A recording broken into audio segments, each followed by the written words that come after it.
Have you ever stopped to wonder why the stories of gods and monsters, of epic clashes in the heavens, still grip us so powerfully today, centuries after they were first told? It is because these are not merely ancient tales, they are the deep, foundational code of our own world, the grand narratives that first attempted to answer the most profound questions about power, justice, sacrifice, and our own place in the cosmos. Every time we see a hero stand against impossible odds in a film, or read about a final, desperate battle for the fate of the world in a book, we are hearing a distant echo of these original, earth-shattering conflicts. They shaped our very understanding of what it means to struggle, to hope, and to believe that a single act of courage can change everything. Today, we are embarking on a journey to uncover the very heart of that legacy. We are going to explore why 30 mythical battles, fought in the realms of gods and on the fields of legend, did not just decide the winner of a fight. They fundamentally and irrevocably changed the fate of gods and mortals forever. Picture the very fabric of reality trembling under the thunderous clash of divine weapons, a sound that echoes across the heavens and shakes the foundations of the earth. In these moments, the outcome of a single confrontation could rewrite the destiny of an entire pantheon and set humanity on a course we still walk today. This is the realm we are entering, a realm where the stakes were nothing less than the control of the cosmos, the establishment of order from chaos, and the definition of life and death itself.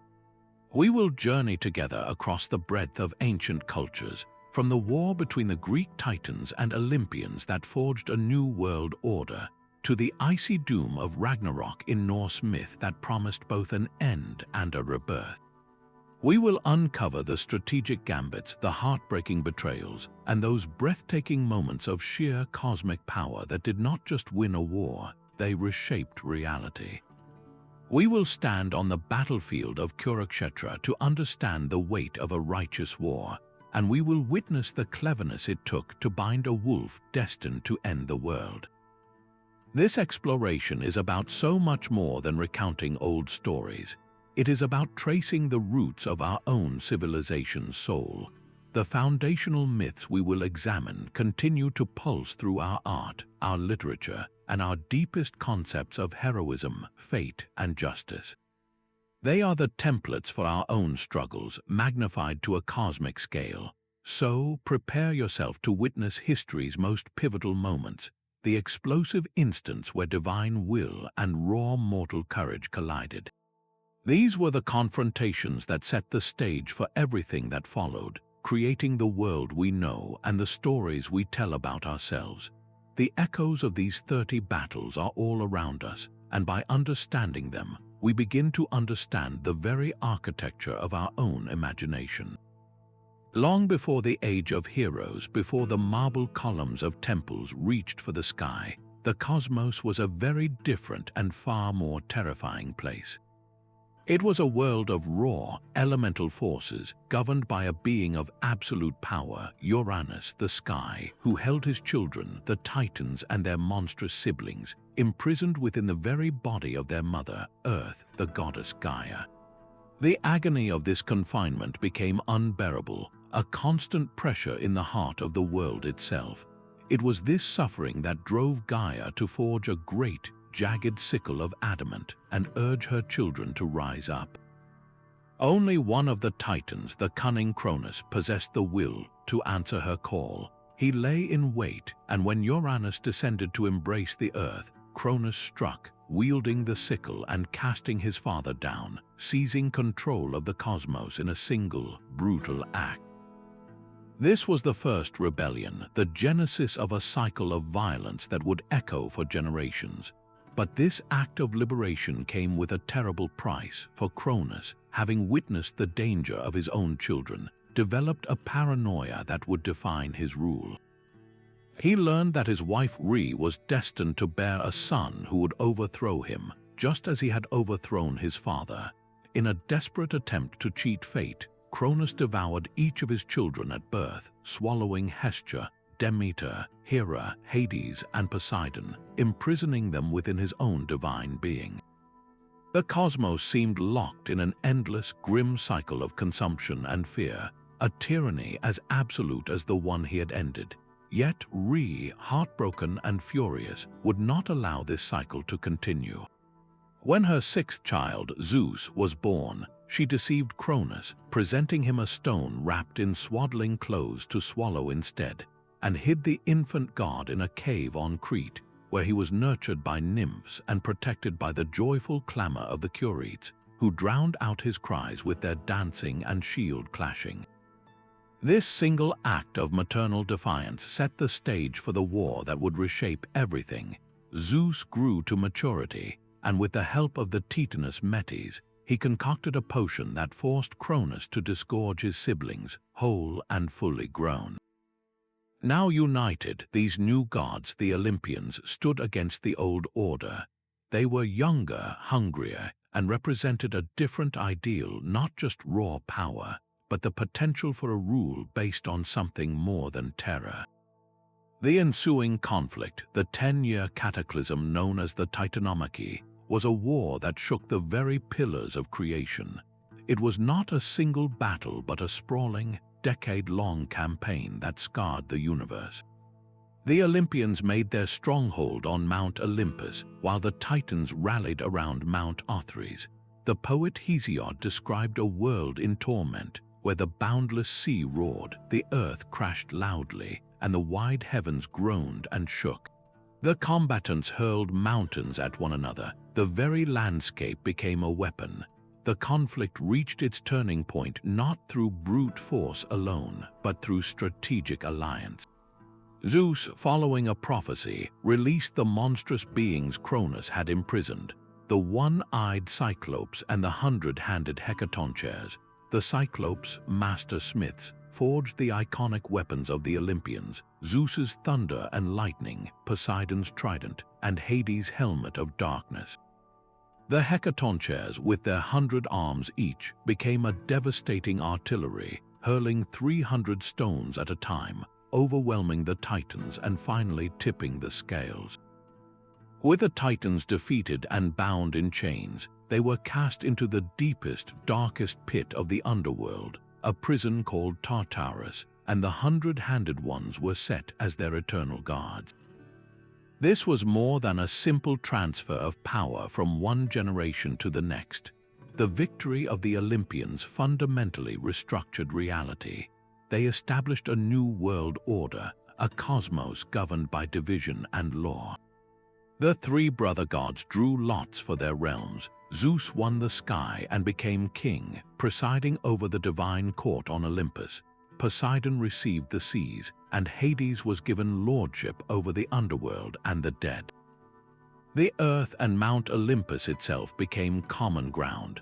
This division created a system of specialized domains, a bureaucracy of the divine that was far more complex and relatable than the monolithic rule of the Titans.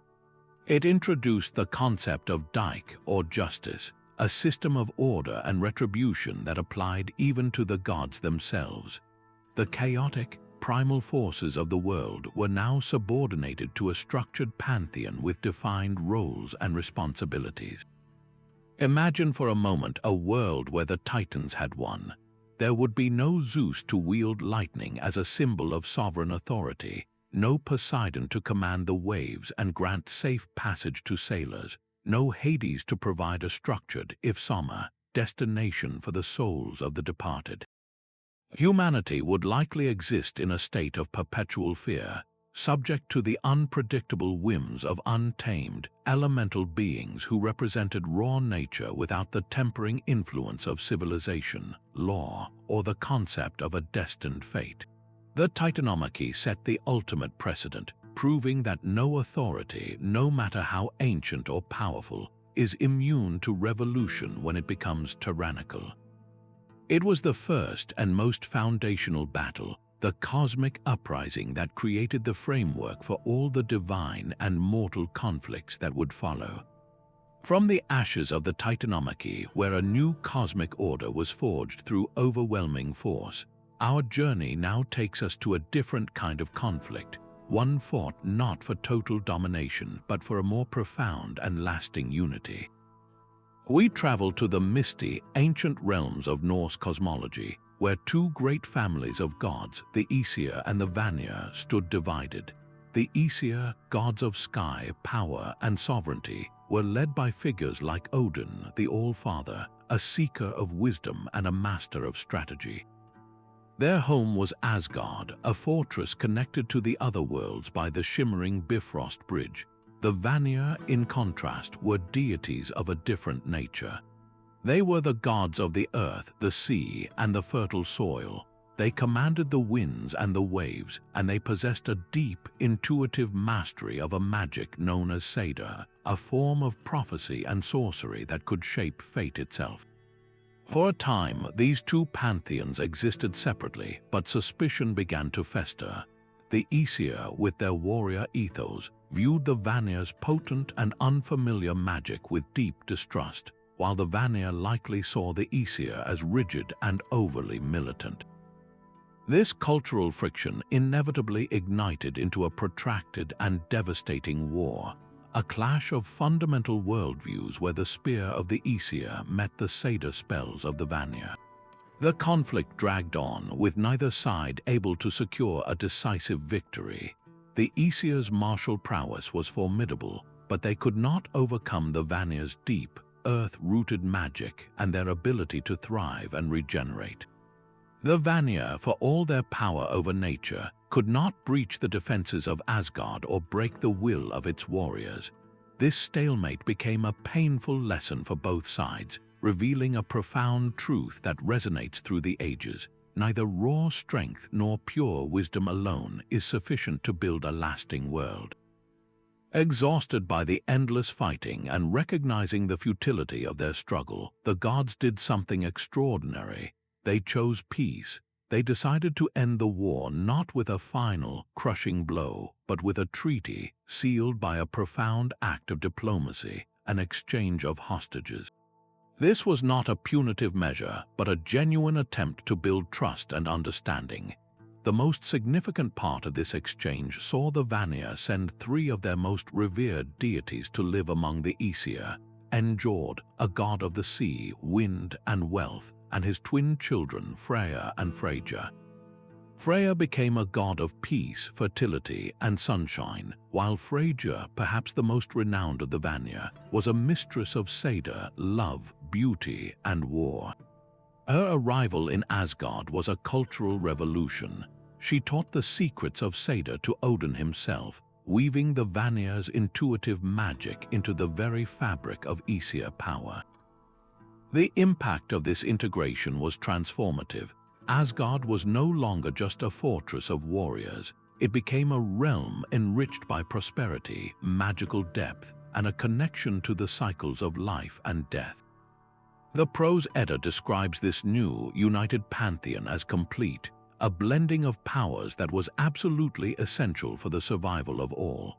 The Aesir provided the structure, law, and defensive might, while the Vanir brought the fertility, abundance, and mystical insight necessary to sustain life itself. This new, resilient divine society became a template for cooperation, showing that true strength lies not in homogeneity, but in the integration of diverse strengths. For the mortals of Midgard, the human world, this divine unification had immediate and tangible benefits. They were no longer forced to choose between praying for a good harvest or for victory in battle. Now they could appeal to a unified pantheon that could provide both. The combined blessings of the Aesir and Vanir led to more predictable seasons, bountiful harvests, and successful voyages, intertwining the fates of gods and humanity more intimately than ever before. A community that once relied solely on Odin for guidance in war could now also turn to Freya for a fruitful planting season, or to Freyja for matters of the heart and the mysteries of fate. This ancient story of reconciliation, born from the weary ashes of a stalemate, offers a timeless lesson on the value of seeking integration over domination. It suggests that the most formidable alliances are often forged not from identical minds, but from complementary ones. The resolution of the Aesir-Vanir War did more than just end a conflict. It created a pantheon that was multifaceted, adaptable, and strong enough to face its ultimate preordained destiny, the cataclysmic events of Ragnarok. It was a united front of deities born from a hard-won peace that would stand together against the end of all things. Now we move from the icy mists of the Norse realms to the life-giving, sun-drenched banks of the Nile River, where a divine drama of murder, revenge, and cosmic necessity unfolded, a story that would become the bedrock of one of history's most enduring civilizations. Visualize the scene, a kingdom in mourning, its lifeblood, the Nile's annual flood, feeling strangely uncertain. The cause of this spiritual and political crisis was a heinous act within the very family of the gods. The wise and benevolent god King Osiris, who had brought agriculture and law to humanity, was brutally murdered by his own brother, Set, the powerful and tempestuous god of the desert, storms, and violence. Set, consumed by envy and ambition, tricked Osiris, sealed him in a chest, and cast him into the Nile, usurping the throne and plunging the world into a state of profound disorder. This was the catalyst for one of mythology's most epic and protracted conflicts, the clash between Horus, the young, falcon-headed son of Osiris, and his uncle Set. But to see this as a simple family feud over a royal title is to miss its true, earth-shattering significance. This struggle was, in the Egyptian mind, nothing less than a battle for the soul of creation itself. It was the living embodiment of the eternal struggle between Maat, the divine principle of order, truth, and justice, and Isfet, the destructive force of chaos, falsehood, and dysfunction. With Osiris, the force of order, gone, the world teetered on the brink. The Nile might not flood, crops could fail, and society could collapse into lawlessness. The very fertility of the land, the rhythmic pulse of life and death that defined Egypt, hung in the balance, waiting for the outcome of this divine confrontation. The ensuing battles between Horus and Set were not merely a series of physical brawls. They were a complex saga of magical duels, cunning tricks, and legal arguments that spanned decades. What is truly remarkable is how this divine conflict was adjudicated.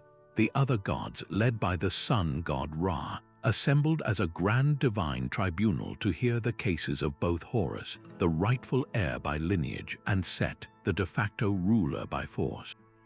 This was a profound innovation in mythology, a move towards a system of justice, legal precedent, and reasoned debate even among the gods themselves.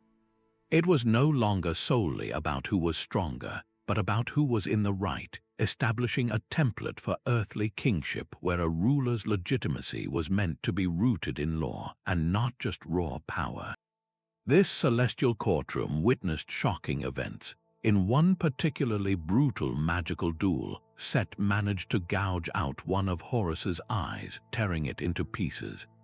This was not just a physical injury, it was a symbolic assault on the wholeness and perception of rightful order. Yet the eye was eventually restored, either by the god Thoth or by Hathor, and it became one of the most powerful symbols in all of human history, the Wadjet, or the Eye of Horus. This restored eye represented healing, protection, and the concept of making whole what was shattered. It symbolized the sacrificed restored, a promise that damage and loss could be overcome, that order could be repaired after the ravages of chaos. This idea became central to Egyptian spirituality, royal ideology, and even their mathematics, used as a fractional system for measuring grain. Pharaohs wore the Eye of Horus as an amulet for protection, believing in its power to restore health and maintain the cosmic balance they were sworn to uphold. After years of struggle, the divine tribunal finally ruled in favor of Horus, restoring him to his father's throne. but the resolution of this epic conflict reveals the incredible sophistication of Egyptian thought. The ultimate victory of Horus did not mean the utter annihilation and destruction of Set. Unlike in other mythologies where a chaotic god might be cast into a pit forever, Set was integrated back into the cosmic order. He was given a vital, necessary role as the god of storms, deserts, and foreign lands. The Egyptians understood that a world of perfect, sterile order was impossible and perhaps even undesirable. The chaotic force of a storm brings rain that nourishes the land after the Nile's flood recedes. The harsh desert, Set's domain, defined and protected the fertile black land of Egypt. Set became the necessary counterpoint to Horus, the controlled chaos that tested and thereby strengthened the resilience of Maat. This acknowledgement that a balance between order and chaos is essential for a functioning world is a breathtakingly nuanced philosophical concept. This divine outcome had a direct and powerful impact on human society for 3,000 years. It established the pharaoh as the living embodiment of Horus on earth. Every Egyptian king was considered the living Horus, and his primary duty was to maintain Maat, to ensure the Nile flooded, that crops grew, that justice was served, and that Egypt was protected from the external chaos that Set represented. The fate of the entire nation was thus directly linked to the outcome of this primordial divine struggle. The pharaoh, by performing the correct rituals and ruling with justice, was reenacting the victory of Horus over Set every single day, ensuring the continued stability and prosperity of the civilization. This provided an unshakable ideological foundation for one of the most stable and long-lasting cultures the world has ever known. When we compare this resolution to other mythological conflicts, its uniqueness becomes starkly apparent. The Egyptian approach was not to obliterate the antagonist but to find a place for him, to harness his chaotic energy for the benefit of the whole system. This offers a profound lesson about the nature of conflict and balance. It suggests that true harmony is not the absence of tension or opposition, but the successful management and integration of opposing forces. The enemy is not always something to be destroyed. Sometimes it is a force to be understood, contained, and even utilized. The clash of Horus and Set cemented a worldview where the world was a dynamic, ever-shifting equilibrium between two fundamental principles, and it was the sacred duty of both gods and kings to maintain that delicate, vital balance. This was not just a story. It was the operating system for a civilization that viewed the cosmos as a place of eternal, manageable struggle, a lesson in resilience that would define their identity for millennia. Now we journey from the celestial balance of Egypt to a vast, open plain in northern India, a place known as Kurukshetra, which translates to the field of the Kurus. Here the air is thick with the tension of 18 assembled armies, a silence so profound it feels louder than any war cry. On one side stand the 5 Pandava brothers, righteous claimants to a throne wrongfully denied. Arrayed against them are their 100 cousins, the Kauravas, led by the ambitious and envious Duryodhana, who has stolen their kingdom through treachery and refuses to return it. This is the stage for the Mahabharata, an epic so immense it contains within it the entire cosmos of Hindu thought. This impending war is declared a Dharma Yuddha, a righteous war fought to restore moral order and justice. Yet, from its very inception, this label is shrouded in a haunting, grey mist of moral ambiguity. The rules of engagement are clear: no fighting after sunset, no striking a warrior who has surrendered or is without armor, no attacking someone who is retreating or fighting with another. These codes are meant to civilize the brutality of conflict, to inject honor into the heart of violence. But as the war progresses, we witness these very codes being shattered, one by one, often by the so-called righteous side themselves, in desperate bids for victory. The great patriarch Bhishma, a man bound by a vow to protect the throne regardless of its occupant, is brought down not in a fair fight, but by placing a warrior who was born a woman, Shikundi, in front of Arjuna, knowing Bhishma would not raise his weapons against her. The peerless teacher Drona is slain after a deliberate lie is spread about the death of his son, breaking his spirit and making him vulnerable. These are not the actions of unblemished heroes. They are the heartbreaking, morally complex decisions of individuals trapped in a conflict where the path of absolute purity seems to lead only to certain defeat. The Mahabharata forces us to confront a painful truth. Even when fighting for a just cause, the process of war can corrupt, compromise, and force good people to commit questionable acts in the name of a greater good. It presents a world where dharma, or righteous duty, is often subtle, elusive, and difficult to discern, like trying to identify a bird by its shadow on the water. At this precise moment of profound moral crisis, as the war conches are about to sound, the epic delivers its most enduring spiritual treasure. The great archer Arjuna, the hero of the Pandava army, asks his charioteer, the god Krishna, to drive his chariot into the no-man's land between the two armies. There he looks across the field and sees not enemies but his own grandfathers, his teachers, his cousins, and his friends. His bow, the mighty Gandharva, slips from his hand. Overwhelmed by grief and confusion, he declares that he will not fight. What good is a kingdom, what good is victory, if it is purchased with the blood of his own kin? This moment of paralyzing doubt on the brink of the world's greatest war sets the stage for the Bhagavad Gita, the Song of God. In response, Krishna does not simply order Arjuna to fight. Instead, he delivers a comprehensive philosophical discourse that forms the very heart of Hindu spirituality.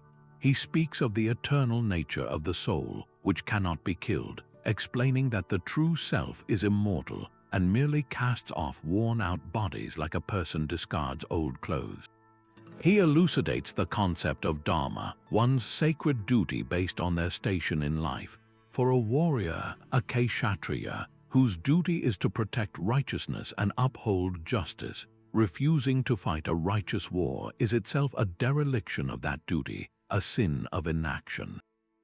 Most profoundly, Krishna introduces the paths of spiritual liberation, emphasizing the yoga of selfless action.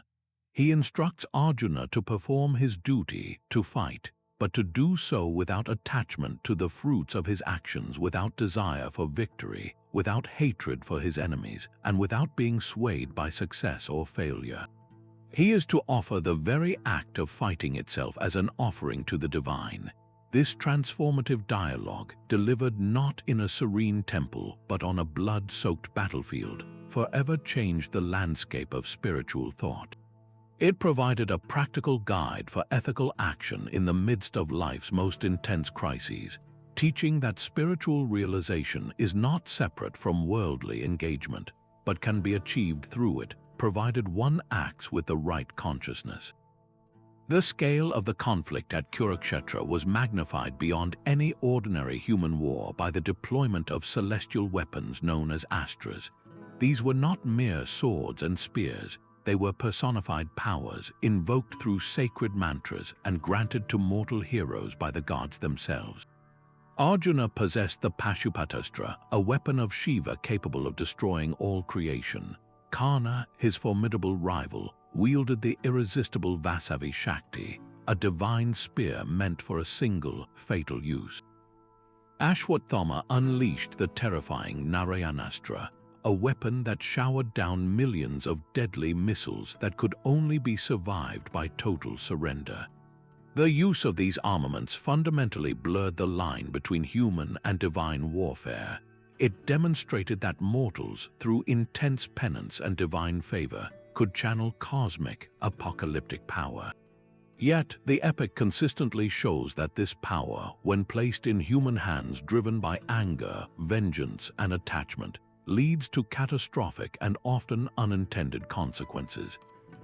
The rules for using these astras were strict. They were never to be used against lesser warriors or for petty reasons. But in the heat of battle, these rules were repeatedly broken, leading to horrific, disproportionate destruction. The message was clear: humanity could access the tools of the gods, but without the wisdom and detachment of the gods, such power would only lead to ruin, scorching the very earth it was meant to protect. When the final, agonizing 18 days of battle concluded, the victory of the Pandavas was utterly Pyrrhic. The field of Kurukshetra was littered with the corpses of millions. Entire dynasties were virtually wiped out. The victorious Pandavas were not greeted with celebration, but with the wails of the women who had lost their husbands, sons, and fathers. The price of restoring Dharma was the near-total annihilation of the world they had sought to rule. This profound, almost unbearable grief that follows victory serves as the epic's most somber and enduring lesson on the real, human cost of war. It forces the listener to question whether any cause, however righteous, is truly worth such universal devastation. The aftermath resonates far beyond the immediate political outcome. According to Hindu cosmology, the Mahabharata War marked the pivotal juncture between two world ages. It brought about the end of the Deva-Asura Yuga, an age where Dharma was still balanced, and ushered in the Kali Yuga, our current age, characterized by spiritual decline, conflict, and hypocrisy. This is a staggering cosmological claim. The actions of mortals in a single, divinely sanctioned conflict were so monumental, so consequential, that they triggered a shift in the very epoch of humanity. The world itself became darker, not because of a divine decree, but as a direct result of the collective karma generated on that battlefield. This intertwining of human action and cosmic consequence is one of the epic's most powerful themes. It suggests that our collective choices, our battles, both internal and external, do not just define our personal destiny. They actively shape the spiritual character of the era we all inhabit. The Mahabharata, therefore, does not offer a simple, comforting answer to its central question. It does not unequivocally state that righteousness is worth any cost, nor does it wholly condemn war as an absolute evil. Instead, it presents the immense complexity of life and duty, leaving us with a profound and unsettling legacy. It encourages a relentless pursuit of Dharma, but it also serves as an eternal, sobering warning about the inherent tragedy and devastating fallout of violent conflict, pushing generations to seek wisdom, diplomacy, and ethical living in all aspects of life as the truest form of victory. The air grows still and deathly cold, a chill that seeps into the bones of the world and promises no spring. This is Fimbulwinter, the great winter that lasts for 3 long years, a time when the sun gives no warmth and brothers turn against each other for scraps of food. It is the unmistakable herald of the end, the opening act for Ragnarok, the twilight of the gods. Unlike the conflicts we have explored so far, this is not a war that can be won through strategy, alliance, or cleverness. It is a preordained doom, a destiny woven into the fabric of existence from the moment the first god took his throne, and this is what makes the Norse response so profoundly compelling. The gods do not hide from their fate. They do not beg for mercy or seek a loophole.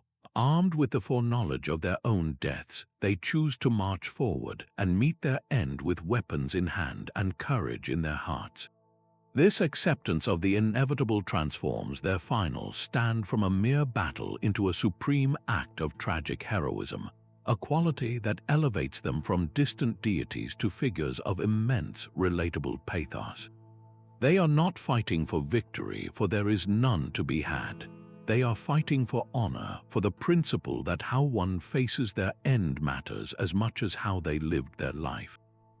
As the forces of chaos gather the fire giants from Muspelheim, the monstrous offspring of Loki, including the bound wolf Fenrir and the world-encircling serpent Jormungandr, and the legions of the dead from Hell's own realm, the gods prepare for the final muster.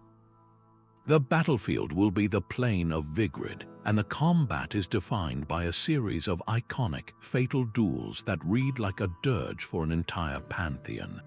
The All-Father Odin, the seeker of wisdom who sacrificed an eye for knowledge and hung upon the world tree for 9 nights to grasp the secrets of the runes, rides out to face his nemesis.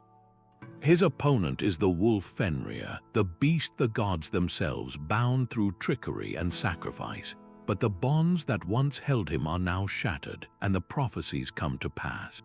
The god of wisdom and poetry is swallowed whole by the embodiment of ravenous, destructive chaos. In another part of the field, Thor, the protector of mankind and the embodiment of raw, thunderous strength, faces his ancient adversary, the serpent Jormungandr. In a cataclysmic clash, the thunder god strikes the killing blow, crushing the serpent's head with his mighty hammer, Mjolnir. But as the monster dies, it unleashes its venom, and Thor stumbles away only 9 paces before succumbing to the poison, falling beside the beast he has slain. Strength itself is overcome by the very venom it sought to destroy. And then there is Freya, the once peaceful god of fertility, sunshine, and bounty. Having given away his magical sword for love, he is left defenseless and must face the fire giant Surtur armed only with an antler. He falls quickly, his death symbolizing the end of growth, peace, and abundance. In these 3 key deaths, we witness the systematic dismantling of the pillars of the Norse world: wisdom, strength, and fertility. Each fall is not random but deeply symbolic, representing the collapse of an entire domain of existence. The death of the gods is only the beginning of the end. The fire giant Surtur, wielding a sword brighter than the sun, sets the entire world ablaze. The earth shudders and cracks, the stars fall from the sky, and the waters rise to engulf the land. Yggdrasil, the great world tree that holds the 9 realms, trembles to its roots. This is a total cosmic reset, a purging by fire and flood that leaves no being, no structure, no memory of the old world untouched. It is a cleansing of all the accumulated strife, betrayal, and corruption that had seeped into the universe over countless ages. The old order, with all its flaws and glories, is utterly and completely scoured away. Yet this is where the Norse vision of the end diverges from so many other apocalyptic tales. For them, destruction is not a final period, but a semicolon. The poetic Edda describes how the earth, now green and beautiful, will rise a second time from the water. The sun, devoured by a wolf at the start of Ragnarok, will be replaced by a daughter just as fair, who will trace her mother's path across a newborn sky. From the ashes of the old world, a new generation emerges. The sons of the fallen gods Vidar, Vali, and Magni, the son of Thor, survive to inherit a cleansed cosmos. Most remarkably, 2 human beings, Lif and Lifthrasir, meaning life and desirer of life, have hidden themselves deep within the wood of Yggdrasil during the conflagration. They emerge into the new world, and from them, the entire human race is repopulated. This is the breathtaking completion of the cycle. Death and rebirth are inextricably linked. The annihilation of the old is the necessary precondition for the birth of the new, a world washed clean of its past sins and offered a fresh start. This cyclical view of existence provided a powerful and uniquely resilient form of hope. For the Vikings and Norse peoples living in a harsh, unpredictable world, the story of Ragnarok did not preach a message of despair, but one of profound continuity. It taught that no winter, no matter how long or brutal, lasts forever. No disaster, however total, is the final word. Life, in some form, always finds a way to begin again. This narrative offered comfort and a kind of grim optimism, assuring them that even in the face of their own personal endings or the collapse of their society, the great wheel of the cosmos would continue to turn. The inevitability of Ragnarok fundamentally reshapes our perception of the Norse gods, setting them apart from the immortal, unchanging deities of other pantheons. They are not omnipotent beings who exist outside of time. They are participants in a story with a known tragic ending. Their greatness lies not in their ability to avoid fate, but in their unwavering resolve to meet it with dignity and courage. They choose their battles knowing they will lose them, and in doing so, they win a far greater victory, the victory of character over circumstance. This legacy transformed Ragnarok from a simple myth of destruction into an enduring lesson on how to live. It inspired mortals to face their own battles, their own personal winters and inevitable ends with that same steadfast spirit, proving that true valor is not the absence of fear, but the decision to stand firm even when the outcome is certain and bleak. Having just secured their thrones in a war that reshaped the heavens, you might think the Olympian gods could finally rest, that their rule was now unchallenged and eternal. But the cosmos, it seems, is never truly at peace. From the very blood of the wounded sky god Uranus, which fell upon the earth, Gaia, a new and terrifying race was born, the giants. These were not mere large men, they were monstrous beings often depicted with serpents for legs, embodiments of the earth's most violent and untamed forces. Their goal was audacious and direct, to storm the very home of the gods by piling mountain upon mountain, Mount Pelion on Mount Ossa, until they could reach the summit of Olympus and drag the new rulers from their celestial thrones.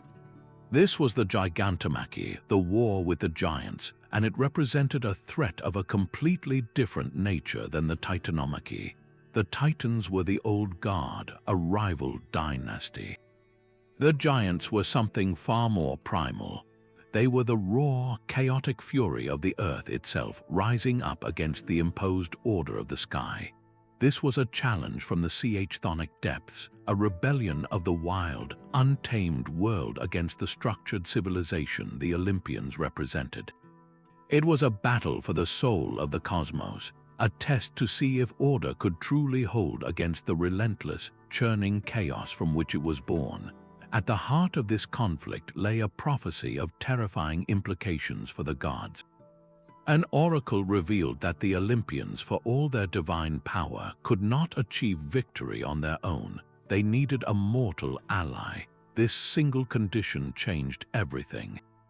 It introduced a profound vulnerability into the divine regime and, simultaneously, a monumental opportunity for humanity. The gods needed a mortal, not as a servant or a worshipper, but as a crucial, indispensable partner in their own survival. The hero chosen for this cosmic task was Heracles, the son of Zeus and the mortal woman Alcmene. He was the perfect bridge between the two realms, a demigod of immense strength and destiny, yet fully mortal in his experience and his ultimate fate. His arrival on the battlefield was not a minor assist, it was the turning point. Heracles possessed the one thing the gods lacked, the ability to deliver the final, killing blow. While the gods could wound and subdue the giants, it was Heracles' arrows, dipped in the venom of the Lernaean hydra he had slain as part of his labors, that ensured the giants would stay dead, preventing their connection to the earth from regenerating them. In one of the most famous encounters, the goddess Athena wounded the giant Alcyoneus, but he simply revived the moment he touched his native soil of Pallene. It was Heracles who, following Athena's counsel, dragged the giant far away from his homeland, where his mortal strength could finish the job. This partnership was repeated across the battlefield, with gods like Apollo, Dionysus, and Hephaestus fighting alongside the mortal hero, each playing their part in a coordinated effort that blended divine strategy with human resolve. The victory in the Gigantomachy was far more than just another military success for the Olympians. Its symbolism was carved into the very identity of the emerging Greek civilization. The defeat of the giants, a theme gloriously depicted on the frieze of the great altar of Pergamon and countless vases, became the ultimate allegory for the triumph of civilization, reason, and the polis over the wild, monstrous forces of nature. For the Greeks, who were carving their city-states out of a rugged and often dangerous landscape, this myth resonated on a deeply personal level. The giants represented the earthquakes, the untamed forests, the wild beasts, and the chaotic elements that threatened their fragile communities. The Olympians, by contrast, represented the laws, arts, sciences, and social order that made city life possible. The Titanomachy was their founding story on a cosmic scale, a divine precedent for their own constant struggle to impose order on a chaotic world. It justified their worldview and gave them the confidence that their way of life, one of philosophy, democracy, and structured society, was not just a human preference, but a reflection of the cosmic order itself. This hard-won victory, however, came with a lasting consequence that forever altered the relationship between heaven and earth. By requiring the help of a mortal, the gods implicitly acknowledged a limitation to their own power. They were not, it turned out, entirely self-sufficient in their rule. There were forces in the universe born from the very foundations of existence that they could not overcome without assistance from the realm of mortals. This created a cosmic debt, an unspoken bond of gratitude and mutual interest. Humanity was no longer just a plaything or a source of sacrificial smoke.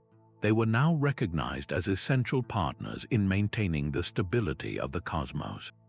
This precedent opened the floodgates for a whole new genre of myth, the divine-mortal collaboration. We see this pattern again and again, from the Argonauts sailing with Hera's favor to retrieve the Golden Fleece, to Perseus receiving gifts from the gods to slay Medusa. The hero, the exceptional mortal, became a key agent in the divine plan, a troubleshooter sent to handle problems the gods themselves were ill-equipped to solve alone. This intertwining of fates meant that the well-being of humanity was now directly linked to the stability of the divine order.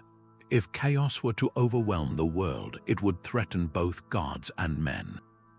This partnership, forged in the fires of the Titanomachy, established a fundamental pillar of Western mythological thought, the idea that the fate of the cosmos is a shared responsibility, a grand alliance where even the smallest mortal action in the right context could have cosmic significance.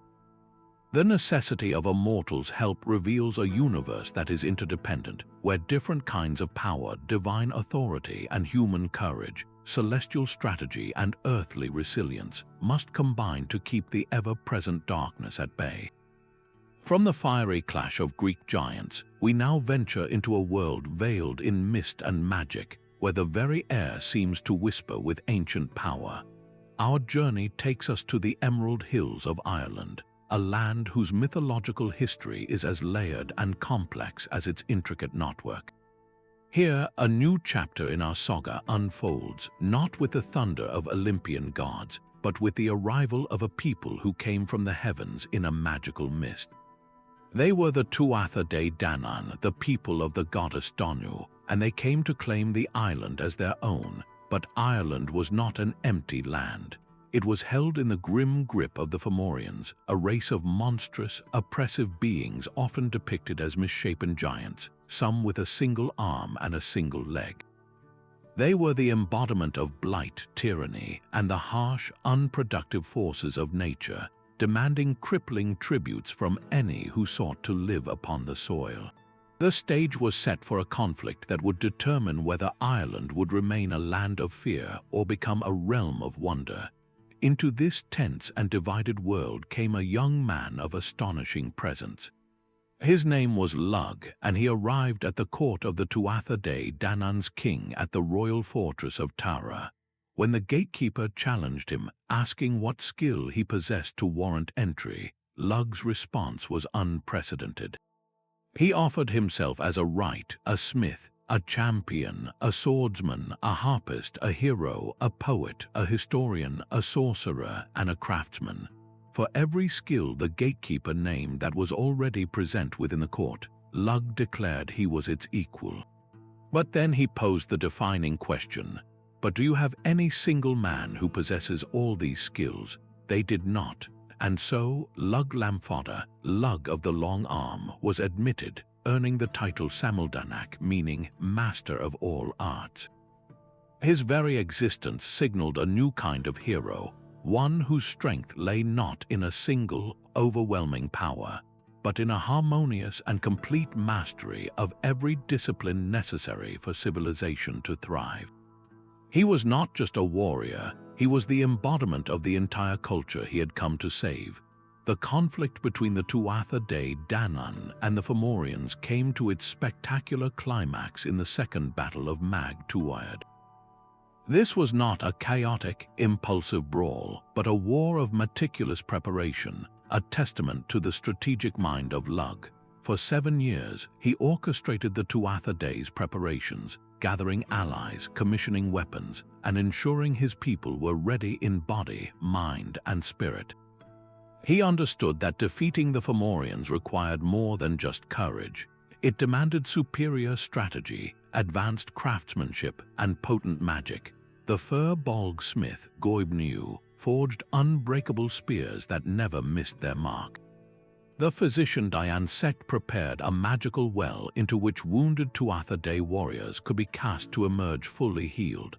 The druids chanted spells to weaken the enemy and strengthen their own. Every facet of their society, the warrior, the artisan, the healer, and the sage, was mobilized into a single, cohesive force under Lug's integrated command. This holistic approach stood in stark contrast to the Fomorians, who relied primarily on their monstrous size and brute force, a tyranny of strength without wisdom or art.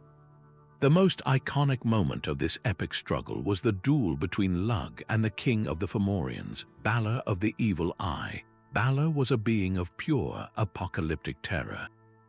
His single eye was so venomous and destructive that it remained shut except in battle, lashed open by 4 servants.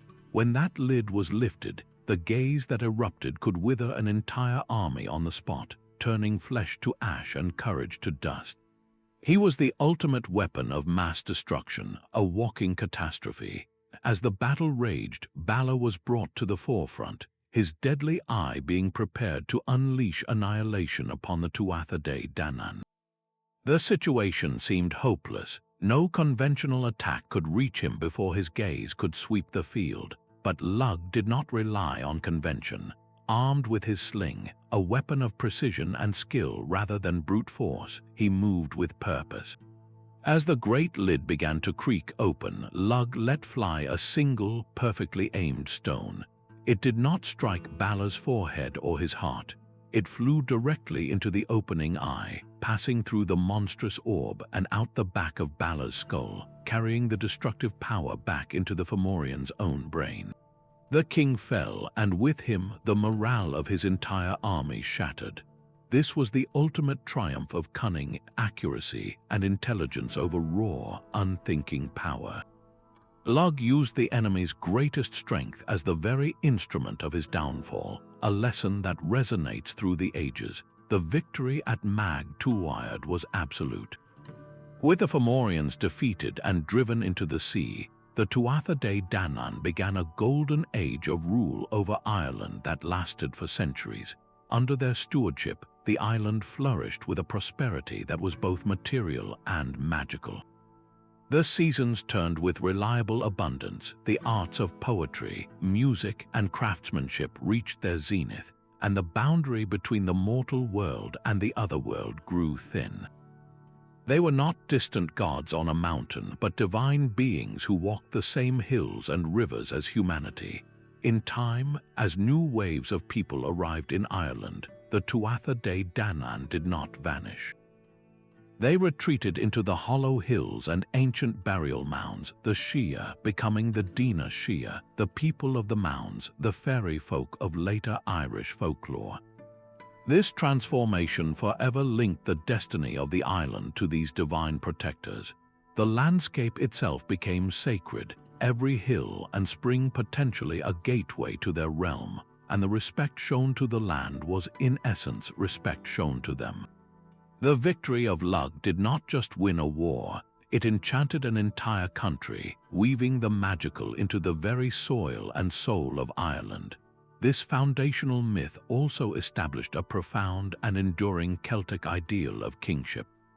Lugh was the perfect king not because he was the strongest warrior, but because he was the most complete individual. A ruler in this tradition had to be a master of many domains. He needed the strength of a champion to defend his people, the wisdom of a judge to administer law, the skill of a craftsman to understand the creation of wealth, and the soul of a poet to inspire and unify the tribe. Sovereignty in Celtic myth was often personified as a goddess who would only wed a king who was worthy in all these aspects. A king who was only a warrior would be a tyrant. A king who was only a poet would be ineffectual.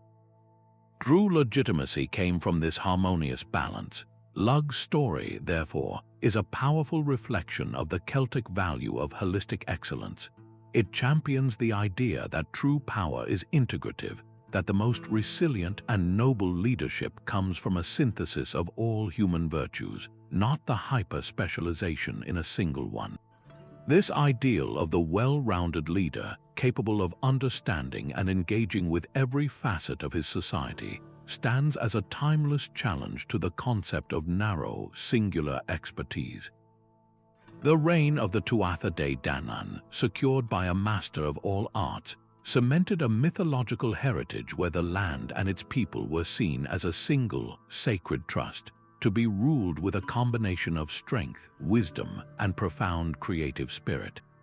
The poetic cosmos of John Milton's Paradise Lost presents a battlefield of a radically different nature.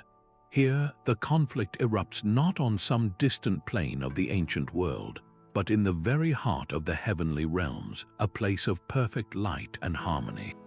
The instigator is not a monstrous giant or a rival god, but one of God's most magnificent creations, Lucifer, an archangel of dazzling beauty and intelligence, whose name literally means light bringer. His rebellion is not sparked by a territorial dispute or a stolen inheritance, but by a profound and wounded sense of pride. When God the Father presents his Son, the Messiah, and demands that all the angels bow down and pay him homage, Lucifer's very sense of self revolts. He cannot abide the idea of being subservient to another, even if that other is the divine Logos himself. In a speech that has echoed through centuries of literature, he famously declares, "Better to reign in hell than serve in heaven." This is the core of the conflict, a war fought not for land or treasure, but for the very principle of individual sovereignty and the radical idea of self-determination, even in the face of omnipotent authority. Milton, drawing upon the epic grandeur of Homer and Virgil but applying it to a Christian framework, elevates this struggle into a profound exploration of ambition, free will, and the very origins of evil. What makes Milton's depiction so revolutionary and enduring is his complex, almost tragic portrayal of Satan. This is no simple, snarling monster of evil.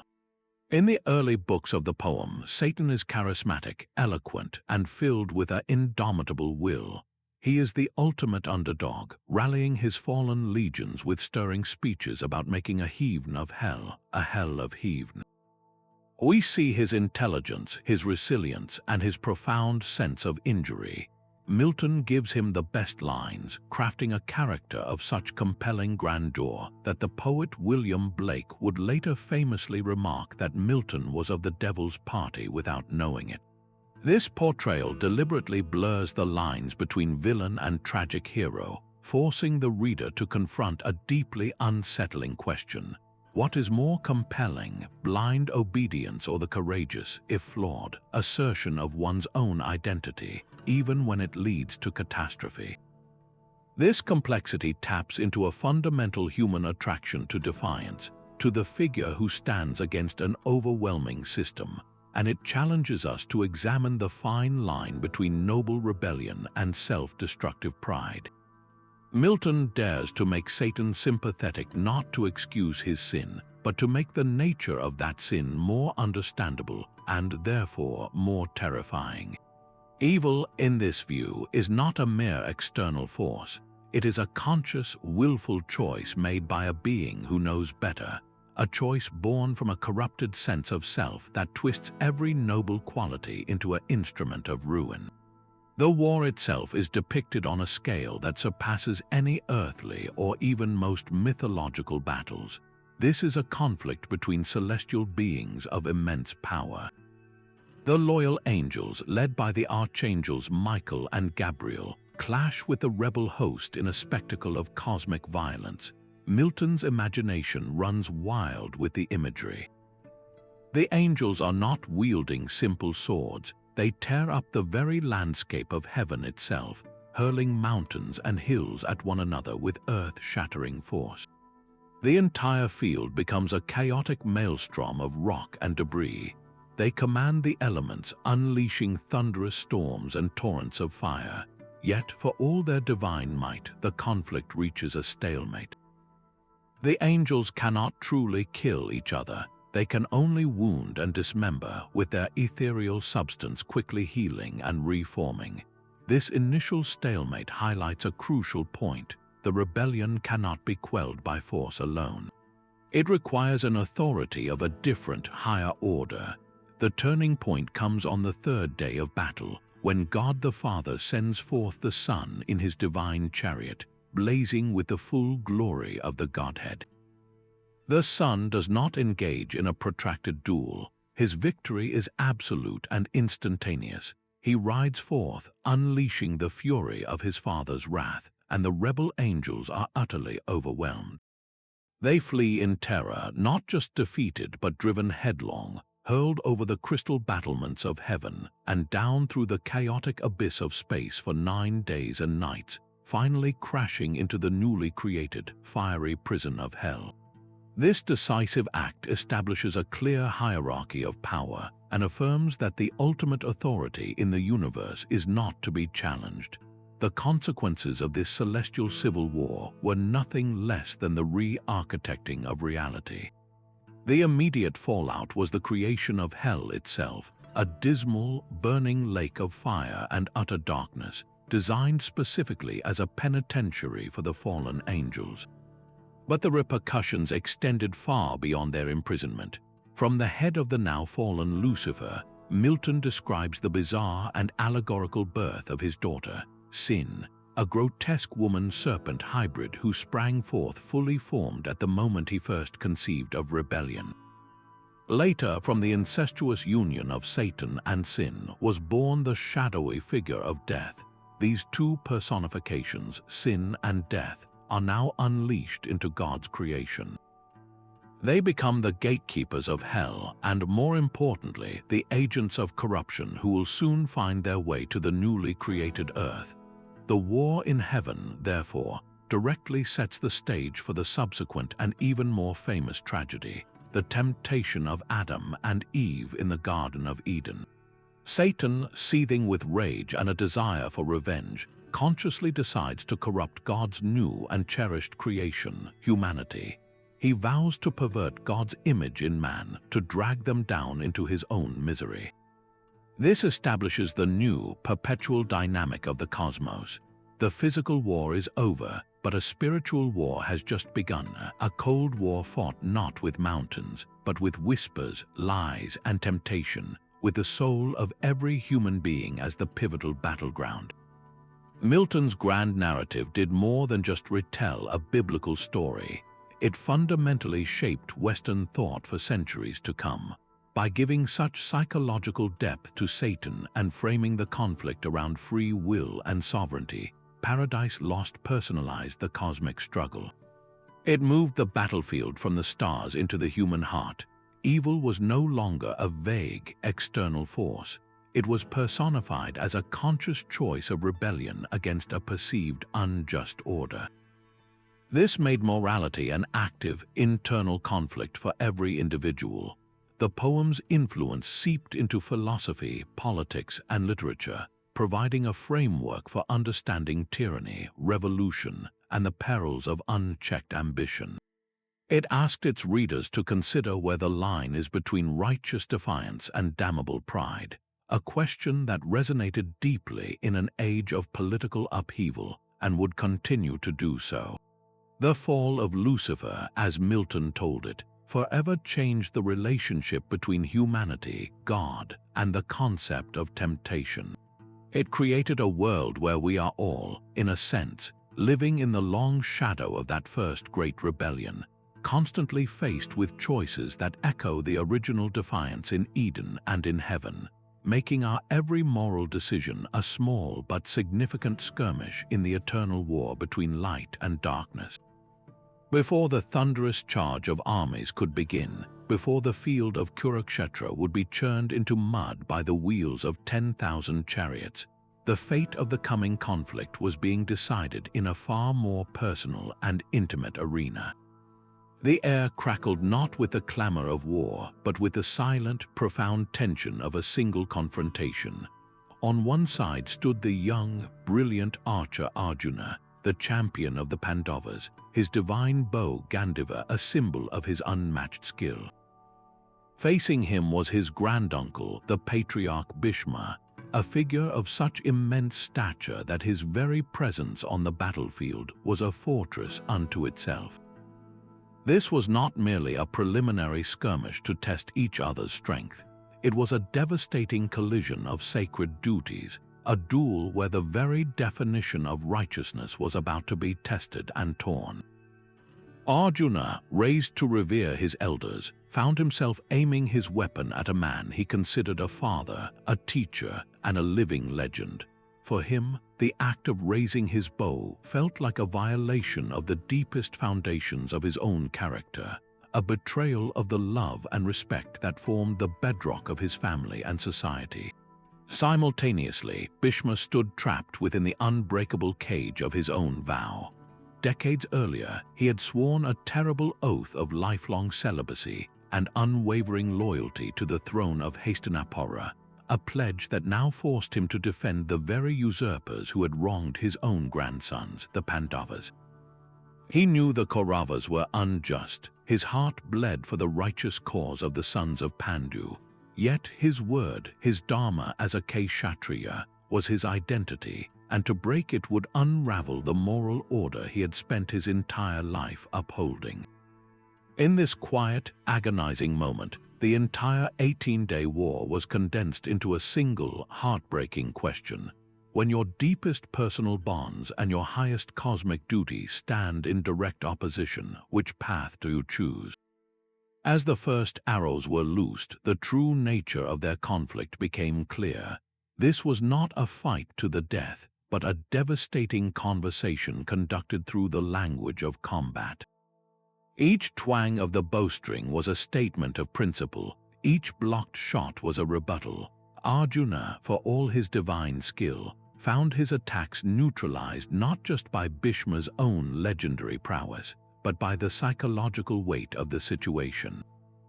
His arrows, which could pierce the hardest armor, seemed to waver against the invisible shield of his own reverence. He was not just fighting a warrior, he was fighting his own conscience, his own upbringing, his own love. Bhishma, in turn, fought with the sorrow of a man fulfilling a destiny he wished to avoid. His defense was impeccable, his counterattacks precise, yet they carried a tone of tragic necessity rather than vengeful fury. He was simultaneously testing Arjuna's resolve and mourning the inevitable path they were all now forced to walk. This duel served as a perfect, painful microcosm of the Mahabharata itself, an epic where clear-cut notions of good and evil are constantly muddied by the complex web of relationships, promises, and conflicting dharmas that bind every character. It forced everyone witnessing it, from the soldiers on the ground to the gods in the heavens, to grapple with the unsettling reality that in life's greatest challenges, the right choice is often obscured by a fog of equally powerful, equally valid obligations. It was in the heat of this emotionally charged stalemate that the seeds for the Bhagavad Gita were first sown. The physical clash with Bhishma did not provide Arjuna with clarity. Instead, it plunged him into a deeper confusion. If a man as righteous and honorable as Bhishma could be found fighting for an unjust cause, bound by a vow, then what was the true nature of duty? If his own hand trembled when facing a beloved elder, how could he possibly raise it against his own teacher, Drona, or against the brothers he grew up with? The pre-war duel acted as a catalyst, churning up a storm of doubt in Arjuna's mind that would not find its resolution until he stood in his chariot on the main battlefield, his spirit broken, his weapons cast aside. The confrontation with Bhishma was the first critical crack in his warrior's certainty, a necessary prelude to the profound spiritual crisis that would prompt Krishna's timeless discourse. It proved that the most dangerous enemy was not on the other side of the field, but the conflict raging within one's own heart, a battle that must be won before any external victory can hold meaning. Militarily, the duel was inconclusive. Neither Arjuna nor Bhishma emerged as a clear victor that day. No kingdom changed hands, and no general was slain. Yet its outcome was a profound moral and psychological victory for the Pandava cause. For Arjuna and his brothers, the painful exercise solidified a terrible but necessary truth. It stripped away any lingering illusions that their kinship with the Kauravas could prevent the coming catastrophe. It demonstrated that Bhishma's loyalty to his vow was absolute, and that their love for him, however deep, would not be enough to turn him from his path. This harsh realization, born from the clashing of their weapons, hardened their resolve. It transformed their quest from a potential political negotiation into a sacred, if tragic, duty. They understood now that they were not just fighting to reclaim a kingdom, but to uphold a cosmic principle of justice, a dharma that demanded action even when that action felt like a personal sin. The duel clarified the lines of allegiance not with ink, but with the stark, unforgiving light of painful experience. This moment in the epic stands as a timeless testament to the power of our internal preparations for life's great conflicts. The most significant battles are rarely the large, public ones that everyone witnesses.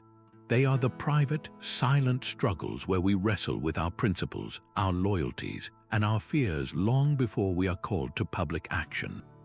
The way we resolve these internal crises of conscience, whether we choose the comfort of personal honor or the burden of a larger duty, forges the character that will either sustain us or fail us when the greater storm finally arrives. Arjuna's struggle with Bhishma was his necessary rehearsal for the immense spiritual and physical trial to come. It forced him to confront the emotional cost of his destiny, a cost that would have shattered a lesser man who had not first tested his own limits in such a personal crucible. The fate of nations, of epochs, and of cosmic balance can indeed hinge on the moral clarity or confusion of a single individual at a critical juncture. The pre-war duel at Kurukshetra reminds us that history is not just shaped by the armies that clash on the field, but by the quiet, solitary battles fought in the human heart, where the true foundations of victory and defeat are laid long before the first war cry is ever heard. The story of Fenrir's binding presents a fascinating departure from the epic, large-scale wars we've witnessed so far.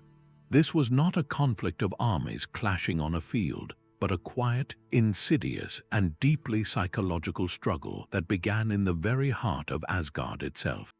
The threat emerged not from a distant land or a rival pantheon, but from within their own extended family. Fenrir was one of the three monstrous children born to the trickster god Loki and the giantess Angerboda, a sibling to the world serpent Jormungandr and the half-corpse goddess Hel. From his earliest days as a playful cub, the Aesir god saw the terrifying potential coiled within him. Prophecy was clear and unforgiving. This wolf was destined to break free at Ragnarok and devour Odin, the All-Father himself. The gods were thus placed in a horrifying ethical dilemma.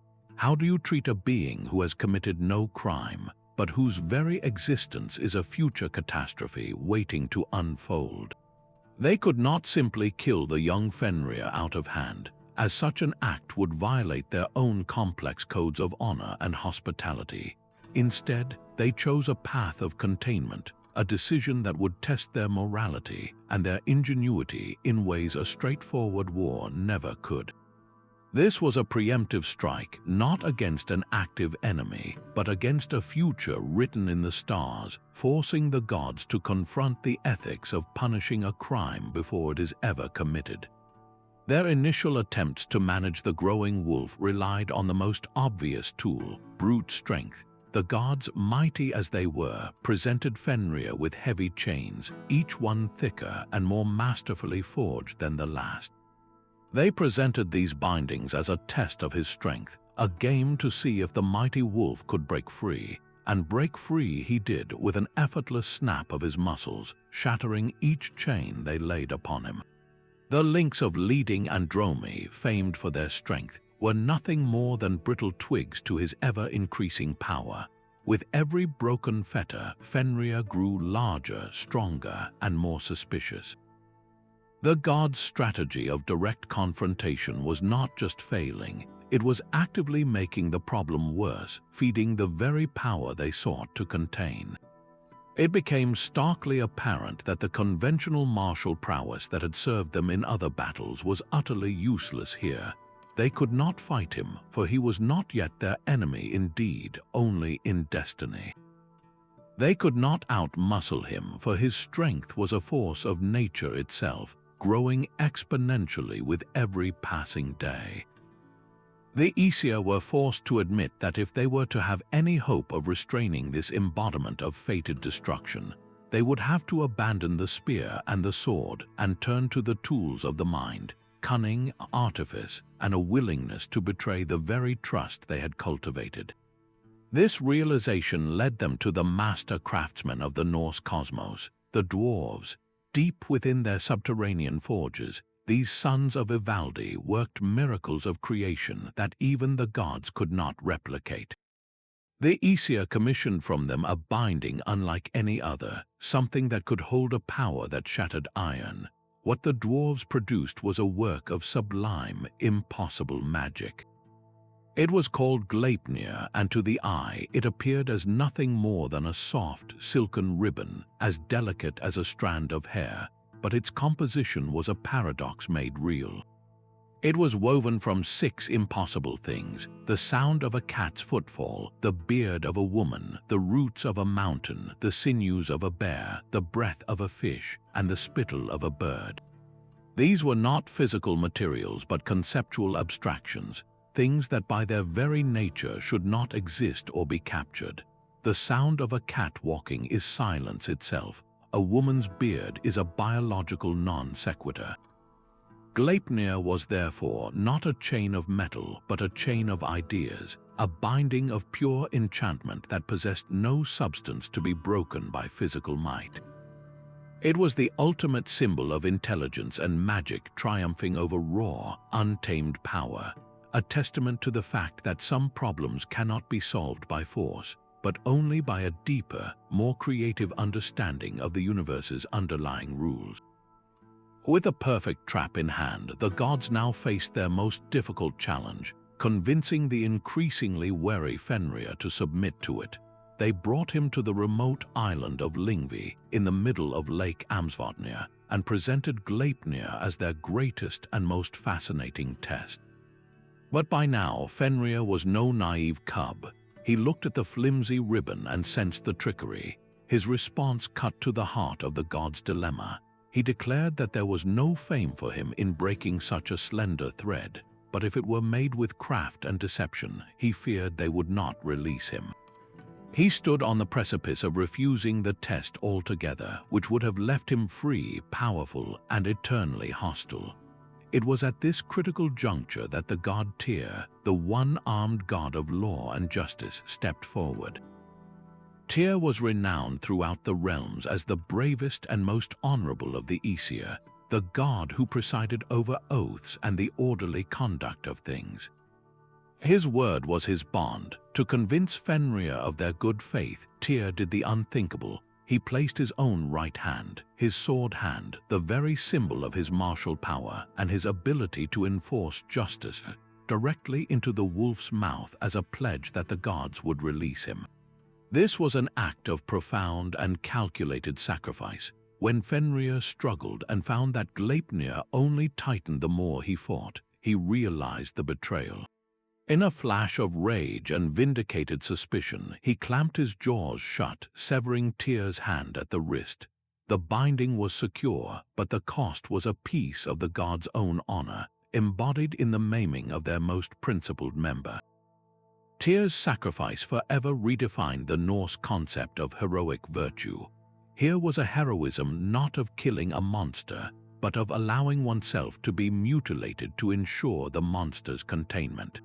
It was a victory purchased with personal loss, a lesson that upholding cosmic order sometimes requires a terrible, intimate price from those who swear to protect it. Tyr did not become less of a god for losing his hand. He became more. He became the god who understood the cost of law, the one who had paid in flesh for the greater good. His empty sleeve was a constant reminder that justice is not an abstract concept, but a principle that demands sacrifice and is sometimes built upon a foundation of necessary betrayal. This transformed him from a simple war god into a far more complex figure, a deity of legal contracts, of the solemn oath, and of the heavy responsibility that comes with power. His act demonstrated that true courage can look like surrender, and that the most significant victories are often those that leave the victor permanently scarred, having traded a part of themselves for the safety of the whole.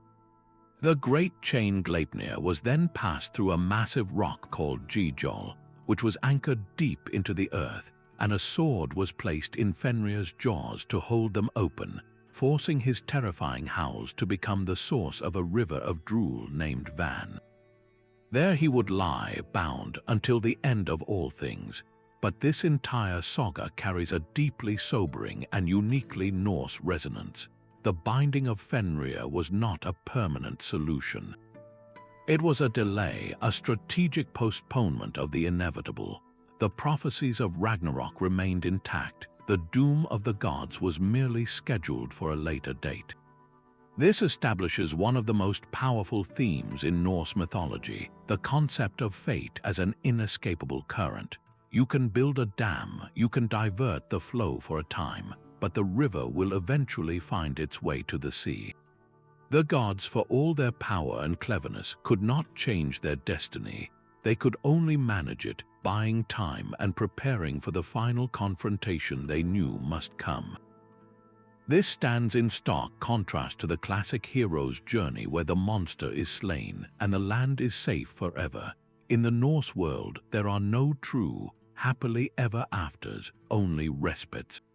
The victory over Fenrir was a tactical success but a strategic admission that some forces in the universe are too fundamental to be defeated, only contained. This story challenges our very idea of a triumph, suggesting that sometimes the most realistic and courageous form of victory is not eradication, but a desperate, costly, and temporary holding action against a disaster that we know, in our hearts, we can only ever hope to delay. While the Norse gods were bound by the grim threads of fate, and the Egyptian deities upheld a sacred balance, the gods of Olympus presented a radically different spectacle. Their divine drama was not one of resigned doom or cosmic equilibrium, but a vibrant, chaotic, and often shockingly petty soap opera played out on the grandest stage imaginable, the battlefield of Troy.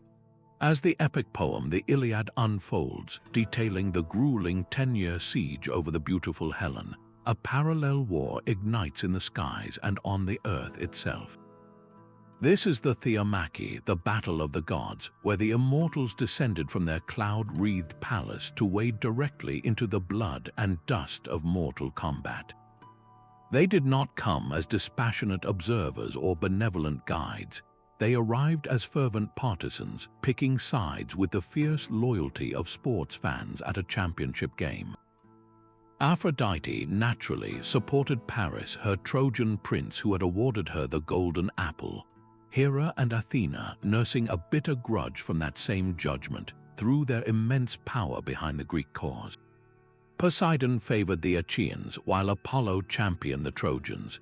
This transformed the Trojan War from a human struggle for honor and revenge into a cosmic proxy war, a sprawling conflict where the pride, jealousy, and long-standing rivalries of the divine family were settled using human armies as their pawns and the plains of Ilium as their chessboard.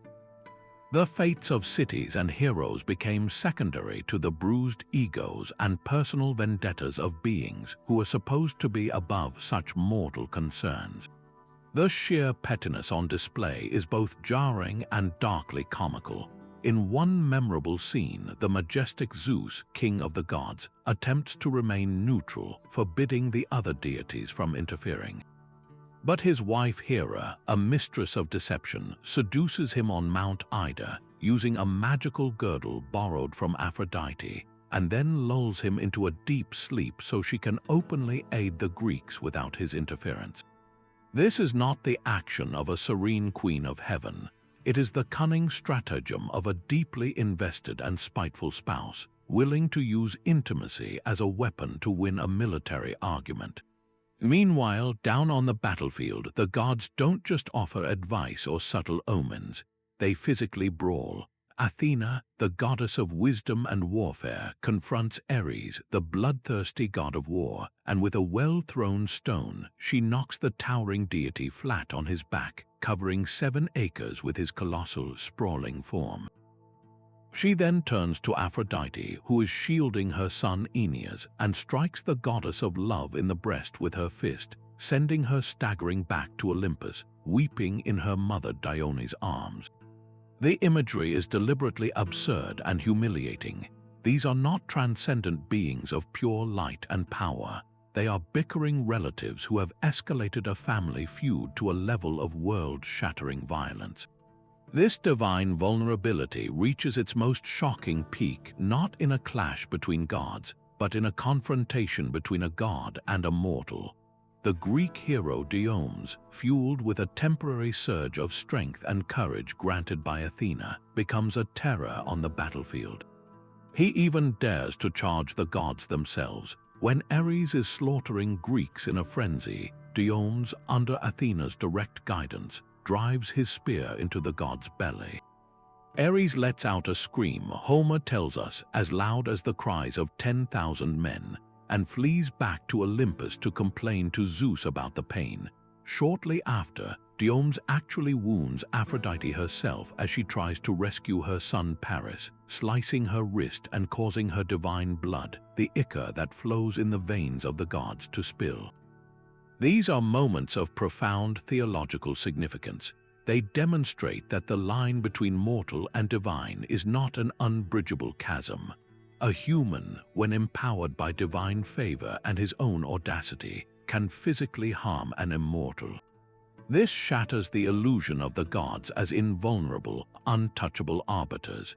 It humbles them, dragging them down from their pedestals and into the messy, painful reality of the world they so casually manipulate. They can be hurt, they can be shamed, and they can be driven from the field by the very creatures they claim to rule. For the ancient Greeks listening to Homer's rhapsodes, this portrayal created a complex and paradoxical relationship with their deities. On one hand, these flawed, passionate, and deeply relatable gods were far more accessible than a cold, omnipotent, and perfectly just divinity would be. You could understand their motivations because they were human motivations: love, jealousy, pride, and spite, simply magnified to a cosmic scale. You could pray to them, bargain with them, and even feel a sense of camaraderie with them. Yet, on the other hand, this very relatability undermined their role as moral guides and guarantors of cosmic justice. If the gods themselves are subject to fits of rage and favoritism, how can they be trusted to dispense fair fate? The constant, capricious meddling of the Olympians in the Trojan War serves as a devastating critique of this system. Time and again, a hero is on the verge of a decisive victory that could end the war, only to be whisked away in a magical mist by a protective deity. Or a crucial truce is shattered because a god whispers a lie into a mortal's ear. This divine interference needlessly prolongs the conflict for years, resulting in immeasurable suffering, death, and sorrow that could have been avoided. It highlights a terrifying and dark theme, that the destinies of men and women, with all their hopes, loves, and fears, are often nothing more than collateral damage in the petty games of selfish, childish immortals. This revolutionary depiction of the gods in the Iliad did not just make for a compelling story. It forever altered the trajectory of Greek thought. It planted a seed of critical inquiry that would blossom into philosophy. If the gods were not perfectly just, then where could one find a source of true morality and order? Thinkers like Socrates, Plato, and Aristotle would later grapple with this very question, seeking ethical and logical foundations for human behavior that existed independently of the whims of Olympus. The Titanomachy encouraged a more mature, questioning, and philosophical relationship with the divine. It suggested that the universe might not be governed by a coherent, benevolent plan, but by a chaotic struggle of powerful forces, and that humanity had to find its own path to virtue within that chaos. This leads us to a profound reflection on the nature of storytelling itself. What does it say about us, about human nature, that when we imagined our gods, we so often endowed them with our very worst qualities, our pettiness, our vanity, our capacity for bitter conflict? Perhaps it was a way of explaining the seemingly random cruelties and chaos of life. If the gods are as flawed as we are, then the world's injustices are not a mystery, but a simple reflection of a disordered heaven. The Titanomachy, therefore, is more than a fantastical battle scene in an ancient epic. It is a stark and enduring reminder that divine influence is not inherently a blessing, and that the line separating the human world from the divine can be a terrifyingly thin, bloody, and chaotic one, where the price of a god's wounded pride is paid in the lives of countless mortals. Now we shift our focus from the sprawling wars of gods and vast armies to a single, sun-baked valley where the fate of a nation would be decided not by a legion, but by one man against another. The Valley of Elah was a tense, silent amphitheater. On one ridge, the army of Israel, led by King Saul, stood arrayed. On the opposite ridge, the Philistine war machine, a technologically superior force with a mastery of iron that the Israelites lacked, held their ground. For 40 days, this stalemate was broken each morning and evening by the same terrifying spectacle. From the Philistine lines, a champion would emerge. His name was Goliath of Gath, and he was a literal giant standing over 9 feet tall. He was a walking fortress, clad from head to toe in bronze-scale armor that weighed as much as a full-grown man, a bronze helmet on his head, and greaves protecting his legs. He carried a massive spear with an iron point that alone weighed 15 pounds, and a shield-bearer walked before him. His voice would boom across the valley, a psychological weapon in itself, as he issued his challenge. He demanded a champion from Israel to face him in single combat, with the outcome deciding the victory for the entire army. This was a common practice in the ancient world, a way to avoid the bloodshed of a full-scale battle, but for the Israelites it was a source of paralyzing dread. The first book of Samuel describes how King Saul and all his men were dismayed and greatly terrified. Not a single soldier, not even the king himself, who stood head and shoulders above his people, was willing to step forward. The sight of this invincible-seeming professional warrior, combined with the technological and military might he represented, created a collective paralysis rooted in a very human and understandable fear. Into this atmosphere of collective terror walked a disruption in the form of a young man, the youngest of 8 brothers, sent by his father to bring provisions to his elder siblings serving in Saul's army. David was a shepherd from Bethlehem, and his arrival was almost comically incongruous with the military stalemate. While seasoned soldiers cowered, he heard Goliath's daily defiance and was not filled with fear but with indignation. His perspective was fundamentally different from that of the soldiers. They saw an unstoppable giant. He saw an uncircumcised Philistine who was defying the armies of the living God. This was the core of his courage. It was not a lack of fear, but a framework of faith that reinterpreted the entire situation. When his eldest brother accused him of arrogance, David's response was not a boast about his own skill, but a recounting of his personal experience protecting his father's flock. He spoke of killing both a lion and a bear with his own hands, crediting his deliverance not to his own strength, but to divine intervention. He saw Goliath not as a greater challenge, but as the same kind of threat to God's flock, Israel. This unshakable belief that he fought with divine favor was the bedrock of his confidence, a theme that would become absolutely central to the identity and self-understanding of his people for millennia to come. It was the belief that the battle was not theirs but God's. When David was finally brought before King Saul, the king's reaction was one of pure skepticism. He saw a ruddy, handsome youth, a boy with no military training, and told him he was incapable of fighting the giant. David's persuasion was not based on empty bravado, but on a practical argument rooted in his lived reality. He convinced Saul to let him try, and when the king offered his own royal armor, David found it cumbersome and unfamiliar.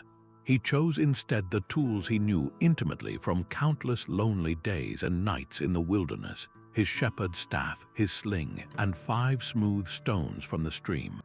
This choice is profoundly symbolic. He did not try to become something he was not, a heavily armored infantryman. He went into the battle as himself, relying on the skills God had honed in him through his humble, ordinary work. This underscores a powerful message. The tools for our greatest battles are often already in our hands, forged in the daily struggles we consider mundane. As he walked out to meet Goliath, the giant's reaction was one of contempt and insult. He cursed David by his gods and saw the staff and sling as an affront, a sign that Israel was sending a mere boy to mock him. But David's famous reply cut through the bluster and redefined the nature of the conflict. He said, "You come to me with a sword and a spear and a javelin, but I come to you in the name of the Lord of hosts, the God of the armies of Israel, whom you have defied. So that all the earth may know that there is a God in Israel." This was not a battle of strength against strength. It was a battle of faith against force, of divine purpose against human intimidation. What happened next was a masterclass in tactical efficiency overcoming brute power. Goliath, encased in over 100 pounds of bronze, was a slow-moving, close-quarters fighter. David, unencumbered, was agile and a master of a long-range weapon that was, in the right hands, devastatingly accurate and powerful. A skilled slinger could hurl a stone at speeds exceeding 100 miles per hour, with enough force to fracture a skull even through a helmet. As the giant began his slow, lumbering advance, David did not stand his ground. He ran quickly toward the battle line. This was not a reckless charge, but a calculated maneuver to close the distance to within effective range for his sling, while using his speed to present a difficult target. In one fluid, practiced motion, he reached into his bag, selected a single stone, placed it in the leather pouch of his sling, and whirled it above his head. The stone was released, a blur of motion that found its mark with unerring precision, sinking into Goliath's forehead, likely in the one vulnerable spot not protected by his helmet. The giant fell face down on the ground. David then ran and stood over him, using Goliath's own massive sword to behead him and ensure the victory was complete. The entire confrontation was over in moments, a stunning reversal achieved not through conventional warfare, but through precision, speed, and an unwavering conviction that transformed a simple shepherd's tool into an instrument of divine will. The immediate aftermath was a rout of the Philistine army and a legendary victory for Israel. But the true, earth-shattering consequences of this single combat extended far beyond that day in the valley. The defeat of Goliath did not just win a battle, it catapulted the young shepherd David from complete obscurity to national fame, making him a hero in the eyes of the people and a favored commander in Saul's army. This was the first crucial step on a path that would eventually lead him to the throne of a united kingdom of Israel, establishing the Davidic dynasty. This lineage became the single most important bloodline in Judeo-Christian theology. For centuries, the prophets would look back to a promise God made to David, a covenant that his throne would be established forever. This created the foundation for the messianic hope, the belief that a future anointed king, a son of David, would come to restore the kingdom and bring an era of eternal peace. In the New Testament, Jesus is repeatedly referred to as the Son of David, directly linking his identity and mission back to this shepherd boy's victory. The story, therefore, is not just an inspiring underdog tale. It is a pivotal historical hinge upon which thousands of years of religious expectation and prophecy would turn, shaping the spiritual landscape of half the world. On a human level, the narrative of David and Goliath has become the ultimate archetype for the triumph of the perceived weak over the seemingly strong. It symbolizes the victory of faith, cleverness, and resourcefulness over sheer brute strength and intimidation. This is why the story has resonated so powerfully for millennia, inspiring countless individuals, movements, and nations facing their own Goliaths, whether they be oppressive regimes, personal illnesses, overwhelming social injustices, or seemingly impossible personal challenges. It cemented the revolutionary idea that God could and would work through the most unlikely of individuals, the youngest son, the shepherd, the outsider, to alter the course of history. This made divine will and purpose accessible to everyone, not just to kings, prophets, or the high-born. It democratized heroism, suggesting that courage and conviction were not the exclusive domain of the powerful, but could be found in the heart of anyone willing to trust in something greater than themselves. The story continues to empower people because it reframes the nature of the battle. It teaches us that our Goliaths are often defeated not by meeting them on their own terms with their own weapons, but by using the unique skills, perspectives, and faith that we already possess. This singular combat demonstrates with timeless clarity that a single act of courage fueled by deep-seated conviction can not only change the destiny of a single person, but can redefine the relationship between an entire people and the divine, creating a legacy where the underdog forever carries the potential for world-changing victory. From the dramatic personal confrontations of the Valley of Elah, we now journey into the quiet, ascetic world of a desert community where the battle was not yet fought on any earthly field, but was meticulously planned and fervently anticipated in the sacred texts they carefully copied and preserved. Tucked away in caves near the settlement of Qumran, a Jewish sect known as the Essenes committed to parchment, one of the most detailed and startling military manuals ever conceived, the War Scroll, a central text among the famed Dead Sea Scrolls. This document does not recount a battle of the past, but lays out a blueprint for a future, ultimate war, a final 40-year confrontation they called the War of the Sons of Light against the Sons of Darkness. This was a complete shift in thinking, moving from the historical struggles of kings and empires to a purely eschatological conflict, a divinely ordained end-time struggle that would purge the world of evil once and for all.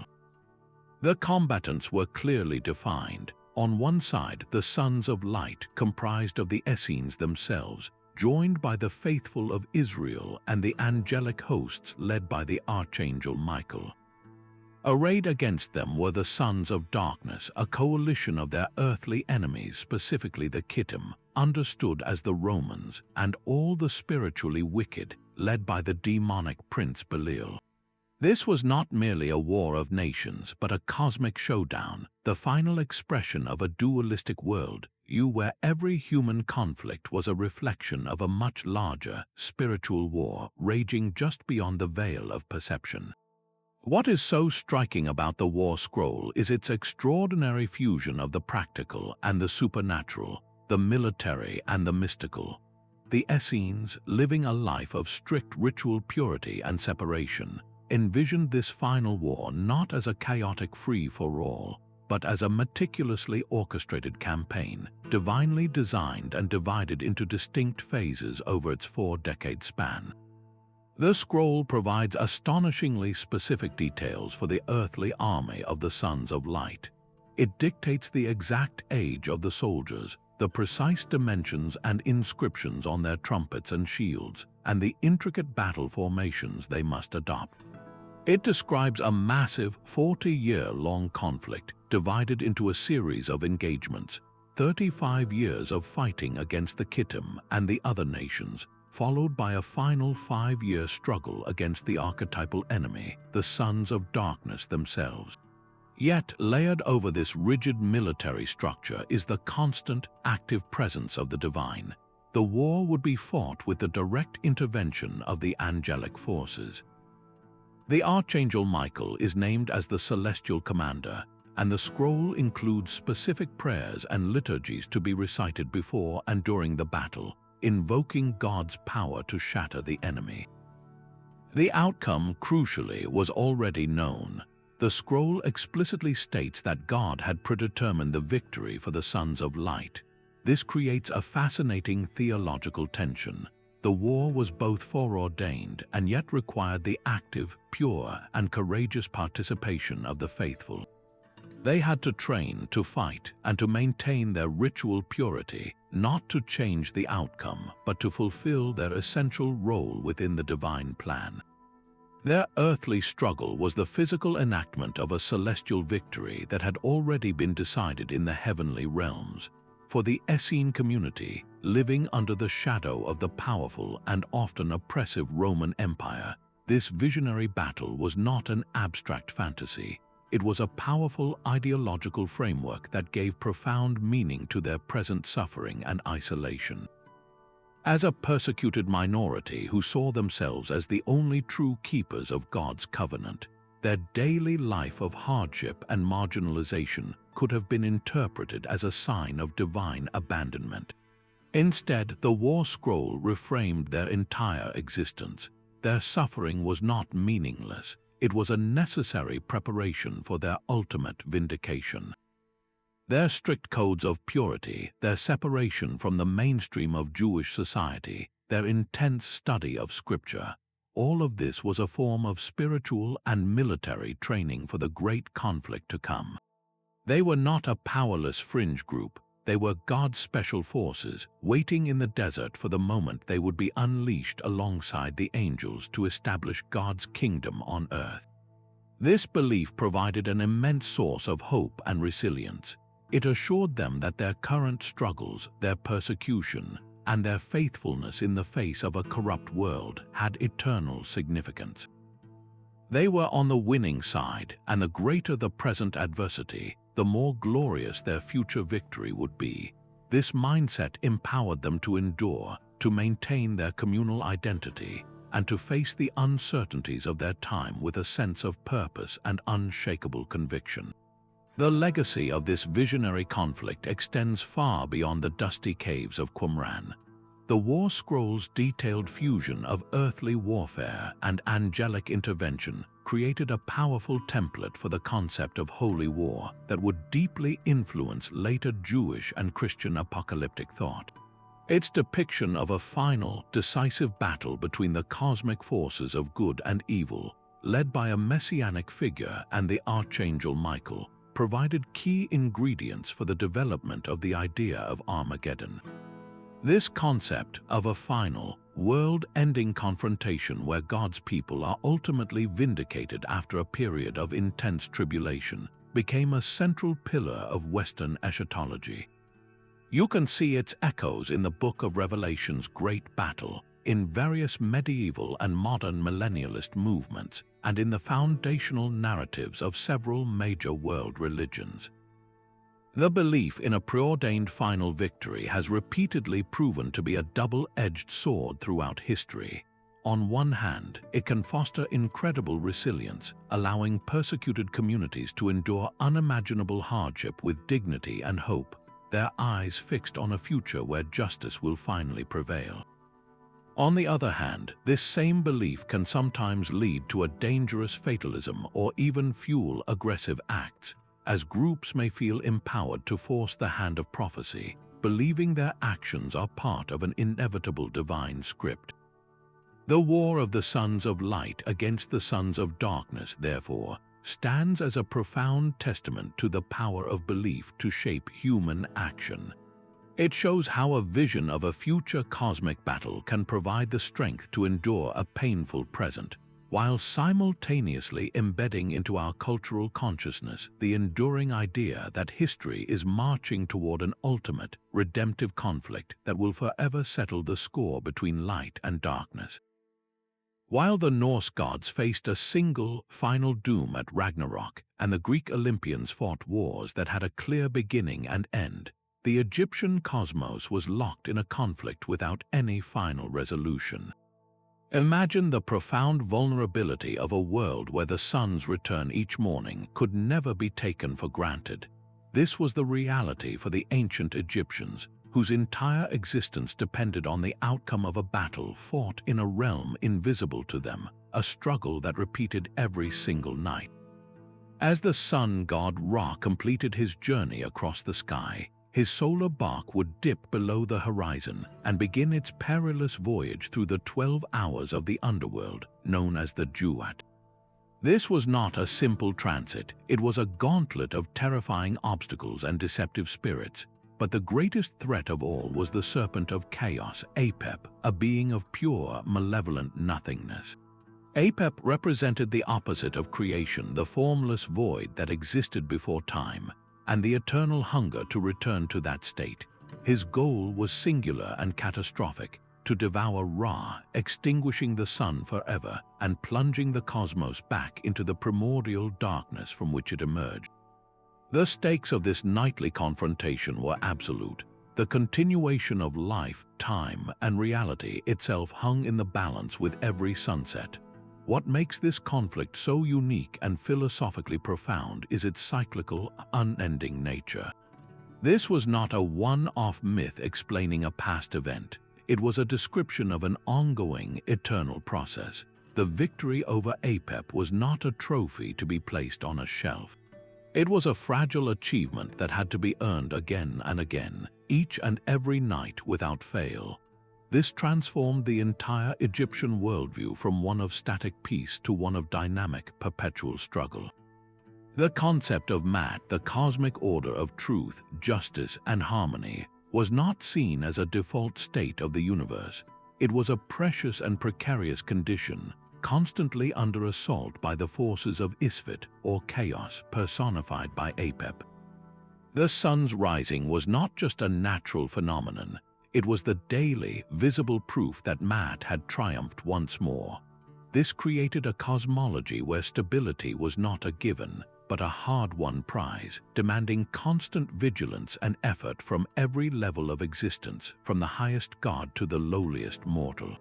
Ra did not face this monstrous serpent alone. His solar bark was a vessel of divine collaboration, crewed by a host of deities and the blessed dead who had been judged worthy. Among its most crucial defenders was the god Set, the very same deity who had once been the antagonist in the myth of Osiris and Horus. In this context, however, Set's chaotic and violent nature was harnessed for the greater good. He stood at the prow of the bark, wielding a great spear or a massive knife, and was celebrated as the primary warrior who would repel Apep's attacks. This rehabilitation of Set is a masterstroke of Egyptian theology, demonstrating their sophisticated understanding of balance. It acknowledged that the fierce, untamable forces of chaos could have a necessary and protective role when properly directed and contained within the larger system of matter. Alongside Set, other gods like the lioness goddess Sekhmet would unleash her fury upon the serpent, while the wisdom of Thoth and the power of Isis's magic were employed to counteract Apep's deceptive spells. The blessed dead aboard the vessel also played their part, adding their voices to the divine chorus of resistance, their successful afterlife directly tied to their continued participation in this cosmic defense. This collective effort showed that maintaining order was a shared responsibility, a team sport for the gods where every member had a vital role. Crucially, this battle was not confined to the underworld.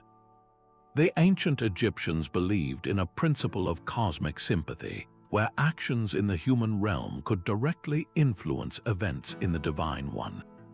Every night, as Ra journeyed through the Duat, priests in temples across Egypt performed elaborate rituals to aid him. They would create wax or clay models of the serpent Apep, inscribe them with his name, and then ritually stab, spit upon, burn, and destroy them. They recited potent spells from texts like the Book of Overthrowing Apep, curses designed to bind the serpent, paralyze his limbs, and turn his own evil magic back upon him. By performing these rites, the priesthood was not merely symbolically reenacting the myth. They believed they were actively projecting their magical power, their Heka, into the Duat to strengthen the gods and weaken the serpent.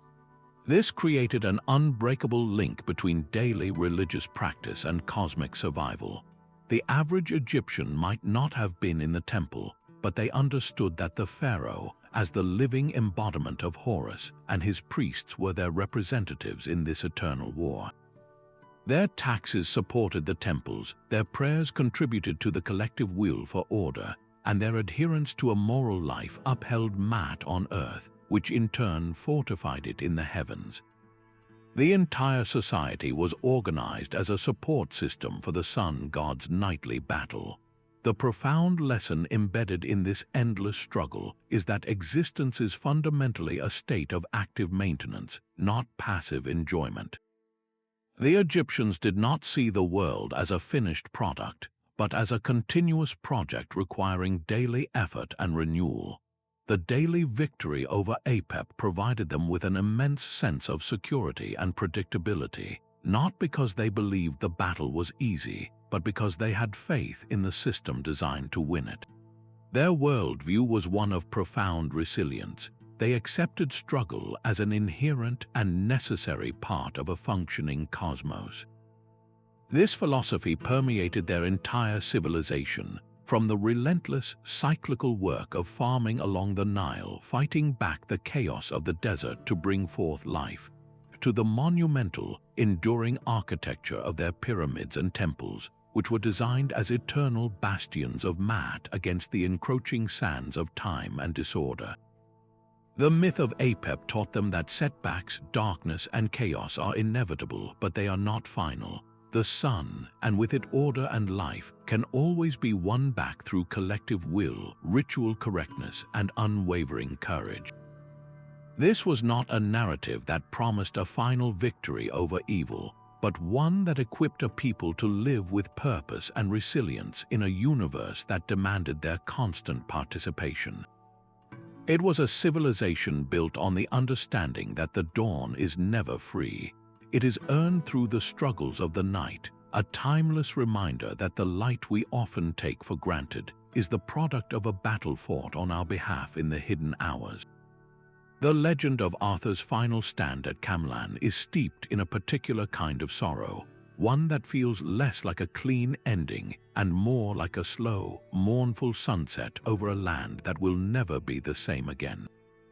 The mist that often shrouds the hills of Britain in these stories seems to cling to this battle, a physical manifestation of the confusion and grief that followed the shattering of a dream. This was not merely the defeat of an army, it was the systematic unraveling of an entire world order, a civilization built on the seemingly unshakable pillars of chivalry, fellowship, and divine right kingship. The Round Table itself was more than a piece of furniture. It was a powerful symbol of a new kind of governance, where every knight, regardless of his birth, had an equal voice and was bound by a sacred oath to use his strength in the service of the weak and the pursuit of a higher justice. It represented a covenant between power and morality, a promise that might would always be in the service of right. The tragedy of Camlan is that this magnificent experiment did not fall to an external, monstrous foe like a dragon or an invading army of supernatural beings. It collapsed from within, rotted by the very human frailties it was designed to transcend: ambition, lust, jealousy, and most fatally, betrayal. The treachery of Mordred, who was often portrayed in later traditions as not only Arthur's usurping nephew but also his own illegitimate son, adds a layer of Shakespearean horror to the conflict. This was a civil war in the most intimate sense, a parricidal clash that saw the future of the kingdom literally destroying its own past and present. The fatal exchange of blows between Arthur and Mordred is the ultimate expression of this cyclical self-destruction. The king slays the traitor, but in doing so, receives his own mortal wound, ensuring that the lineage and the ideals he fought his entire life to protect die with him on that blood-soaked field. It is a stark lesson in the futility of violence, even in a righteous cause, when it turns inward upon itself. In the devastating silence after the battle, as the last echoes of clashing steel fade and the last of the noble knights of the Round Table lie dead, the myth makes its most brilliant and enduring pivot. Arthur does not simply perish and be buried. The narrative, refusing the finality of the grave, tells us he is borne away on a barge by mysterious, sorrowful women, most notably the mystical Morgan Le Fay, to the enchanted Isle of Avalon, a place of healing outside of normal time. This single, potent image transformed a military catastrophe into a seed of eternal hope. The phrase Rex Quandam, Rex Futurus, the once and future king, was born from this moment. It is a promise, a national and spiritual safety net, assuring that the embodiment of British glory is not gone forever, but merely sleeping, waiting for the trumpet call of his country's most profound need. This legend provided a powerful psychological tool for a nation that would face countless invasions, political fractures, and dark ages. During the Norman conquest, through the War of the Roses, and into the bleakness of the world wars, the story of Arthur's promised return offered a form of comfort that was both patriotic and deeply spiritual. It suggested that the Golden Age was not a one-time historical event lost forever in the past, but a potentiality, a latent force that could be reawakened. It made Arthur more than a historical or mythical figure. He became a perpetual symbol of resilience, a part of the very landscape and soul of Britain, his absence felt as keenly as a presence. The fall of Camelot and the battle that caused it served as a profound medieval commentary on the fragility of human civilization. For audiences living in an era of feudal strife, plague, and constant uncertainty, the story was a powerful cautionary tale.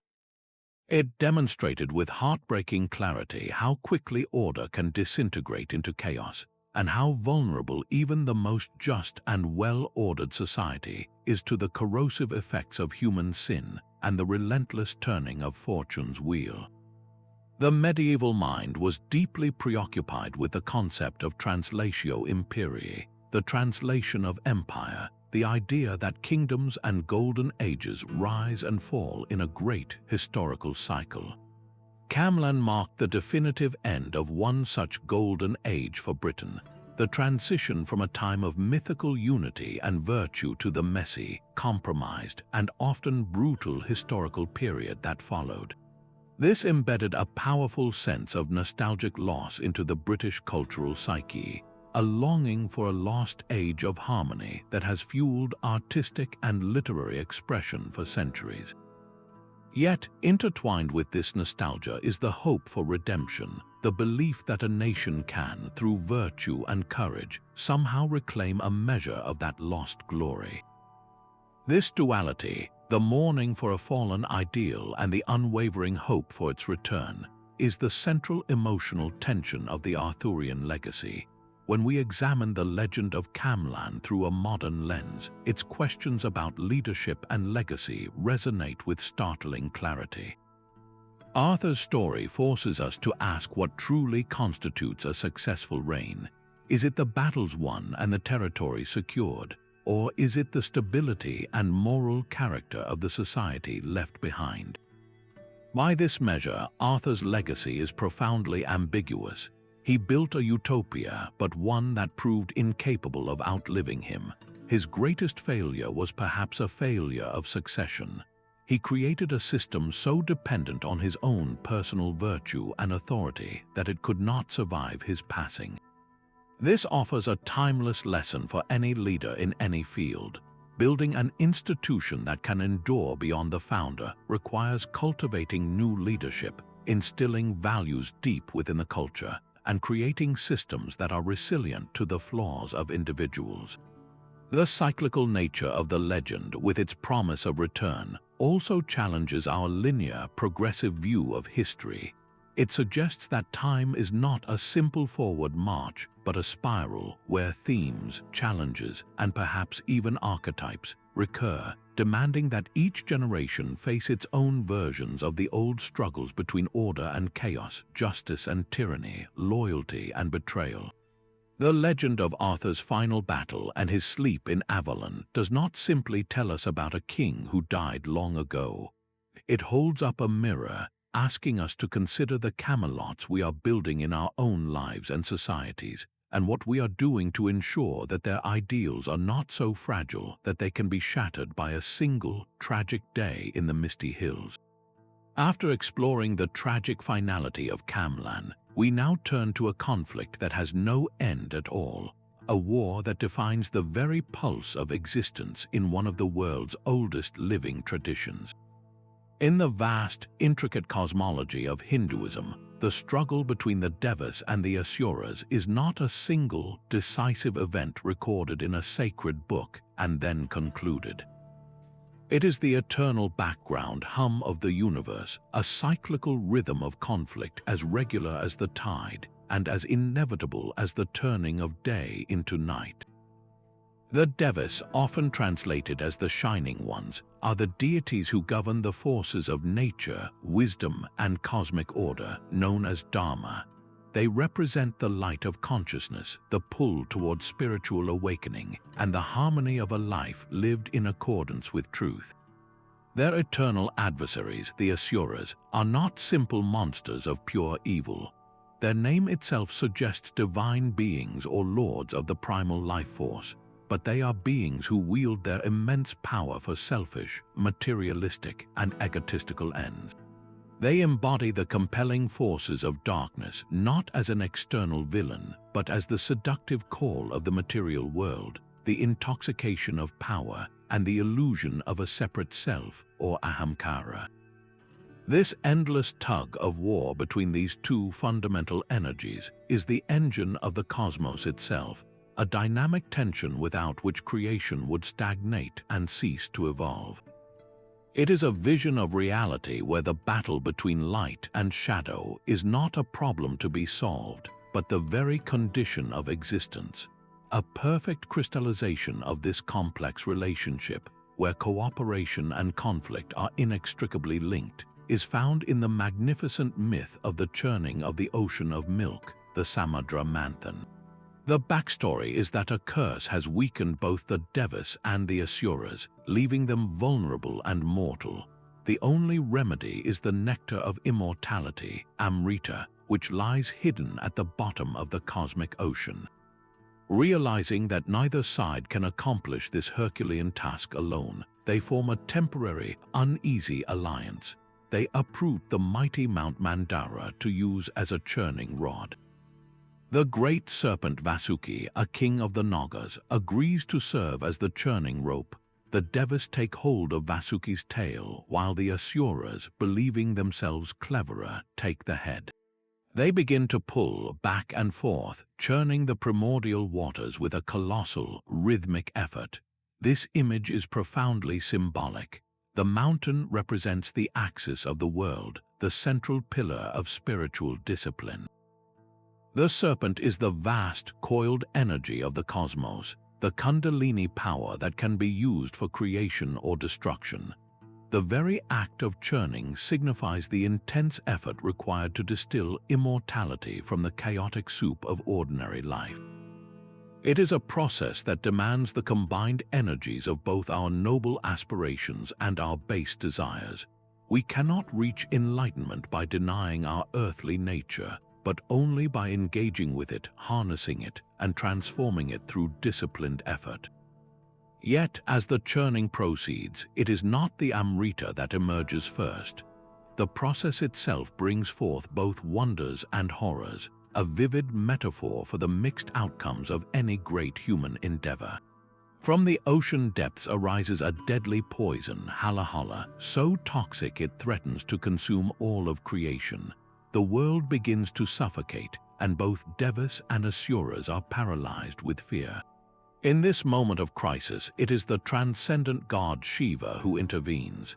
In an act of supreme compassion and detachment, he gathers the poison and drinks it, holding it in his throat, which turns blue, earning him the name Nilakantha, the blue-throated one. He contains the world's toxicity without being destroyed by it, transforming a potential apocalypse into an integral part of his own divine identity. This teaches a crucial lesson. On the path to immortality, one must first confront and assimilate the poisons of one's own existence, the fears, the traumas, the negative impulses. Only by facing this darkness rather than running from it can it be neutralized and its energy harnessed. After this, the ocean yields its treasures, the celestial cow Kamadhenu, the wish-fulfilling tree Kalpavriksha, the goddess of wine, and finally, the god of medicine himself. The process of seeking the highest truth inevitably bestows lesser, yet still valuable, blessings and challenges along the way. Finally, the physician of the gods, Dhanvantari, emerges from the ocean, holding the pot of radiant, life-giving Amrita. The fragile alliance instantly shatters. The Asuras, driven by their inherent greed and desire for sole dominion, seize the pot. A fierce struggle ensues, and it seems the forces of darkness are on the verge of claiming eternal supremacy. It is at this critical juncture that the deity Vishnu, the preserver of the universe, intervenes with a masterful act of divine trickery. He takes the form of the enchanting Mohini, a woman of unparalleled beauty, and approaches the quarreling factions. Captivated by her, the Asuras agree to let her distribute the nectar fairly. As she serves the Devas and Asuras seated in separate lines, she skillfully gives the entire potion to the Devas alone. One Asura, named Rahu, suspects the deception. He disguises himself as a Deva and manages to drink a sip of the Amrita. But before the nectar can pass his throat, the sun and moon gods alert Vishnu, who instantly decapitates Rahu with his discus. Rahu's head, having tasted immortality, becomes a celestial entity, eternally chasing the sun and moon across the sky in revenge, causing eclipses when he swallows them.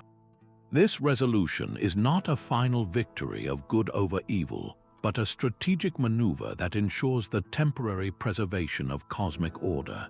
The Devas gain the upper hand for the current age, but the Asuras are not annihilated. They retreat, bide their time, and gather their strength, destined to rise again and challenge the gods in the next turn of the cosmic cycle. This establishes the defining pattern, a perpetual oscillation of power, where neither light nor darkness can ever claim a permanent, absolute victory. This grand cosmic narrative is at its heart a powerful mirror held up to our own inner world. The eternal war between the Devas and the Asuras is not just a spectacle happening in some distant heaven. It is the fundamental drama playing out within the consciousness of every human being. Our Deva nature is that part of us that seeks peace, practices compassion, strives for knowledge, and feels connected to something greater than ourselves. It is the voice that encourages us to meditate, to be kind, to create, and to serve. Our Asura nature, however, is equally present.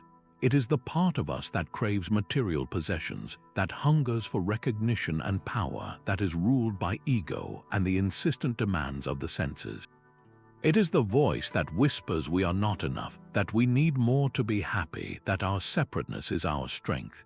The spiritual path in the Hindu tradition is not about eradicating the Asura within, an impossible and ultimately violent task. It is about becoming aware of both forces, understanding their dynamics, and, like the gods churning the ocean, learning to harness the immense energy of our desires and ambitions to propel us toward a higher goal. The battle is won not when the Asura is destroyed, but when its power is redirected, when our ego is placed in the service of our soul, rather than the other way around. This cyclical, non-dualistic view of conflict offers a radical reframing of our conventional understanding of good and evil. In many Western narratives, the story culminates in the final defeat of the Dark Lord, the destruction of the evil empire, and the establishment of a lasting peace. Hinduism presents a more nuanced and perhaps more realistic cosmology. Here, good and evil are not two independent, warring armies. They are interdependent forces like the two sides of a single coin, or the inhale and exhale of the universe itself. You cannot have light without shadow, order without the potential for chaos, spiritual aspiration without the raw fuel of material desire. The Asuras are necessary, for they provide the resistance against which the Devas define and strengthen themselves. A world of perpetual, unchallenged light would be static and lifeless, just as a world of utter darkness would be formless and void. The struggle itself is the catalyst for growth, for evolution, for the unfolding of consciousness. This perspective encourages a profound philosophical detachment. If victory is never final and defeat is never total, then the wise person does not become overly elated by success nor despondent in failure. The goal shifts from winning the battle to understanding the nature of the battlefield itself, to attaining a state of awareness that transcends the dualities of win and lose, pleasure and pain, Deva and Asura. The ultimate aim is to realize the Brahman, the unchanging, absolute reality that underlies and witnesses this entire divine and endless play, this Leela of cosmic conflict. Long before the name of Lug was ever spoken in Ireland, and before the monstrous Fomorians cast their long shadow over the land, the story of the Tuatha De Danann began with a different, equally pivotal confrontation. Their arrival was itself an act of mythic grandeur. They did not sail to Ireland's shores in simple wooden ships, but descended from the heavens in a great, magical mist, alighting upon the mountains of Conmachny Rain. They came as a people of sublime artistry and potent druidic power, bearers of the four legendary treasures, the stone of fall that would cry out under the rightful king, the unerring spear of Lug, the invincible sword of Nuada, and the bottomless cauldron of the Dagda. They were a race of gods and demigods, and they had come to claim the Green Island as their own. But Ireland was not an empty land waiting for a master. It was already inhabited by the Fir-Bolg, a powerful, human-like people whose name is often translated as the Men of Bags, possibly referring to their history as subjugated farmers in Greece who carried bags of soil. The Fir-Bolg were the fifth group to settle Ireland, and they held the island with a firm and established grip. The stage was set not for a surprise attack or a treacherous ambush, but for a clash that would be defined from its very inception by a surprising and profound code of honor.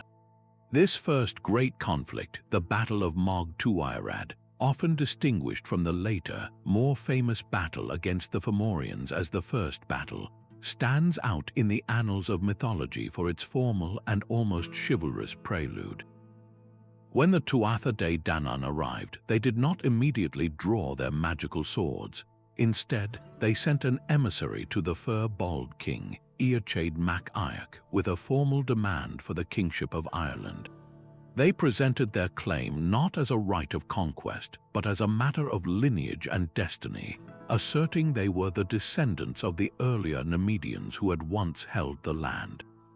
The Firbolg, under their just king Eochaid, a ruler under whom, the myths say, no rain fell during his reign, only dew, and falsehood was banished from Ireland, could have refused and prepared for a brutal war of attrition. But they did not. In a remarkable display of martial honor, they agreed to a set of rules for the coming battle that would become the gold standard for Irish heroic combat.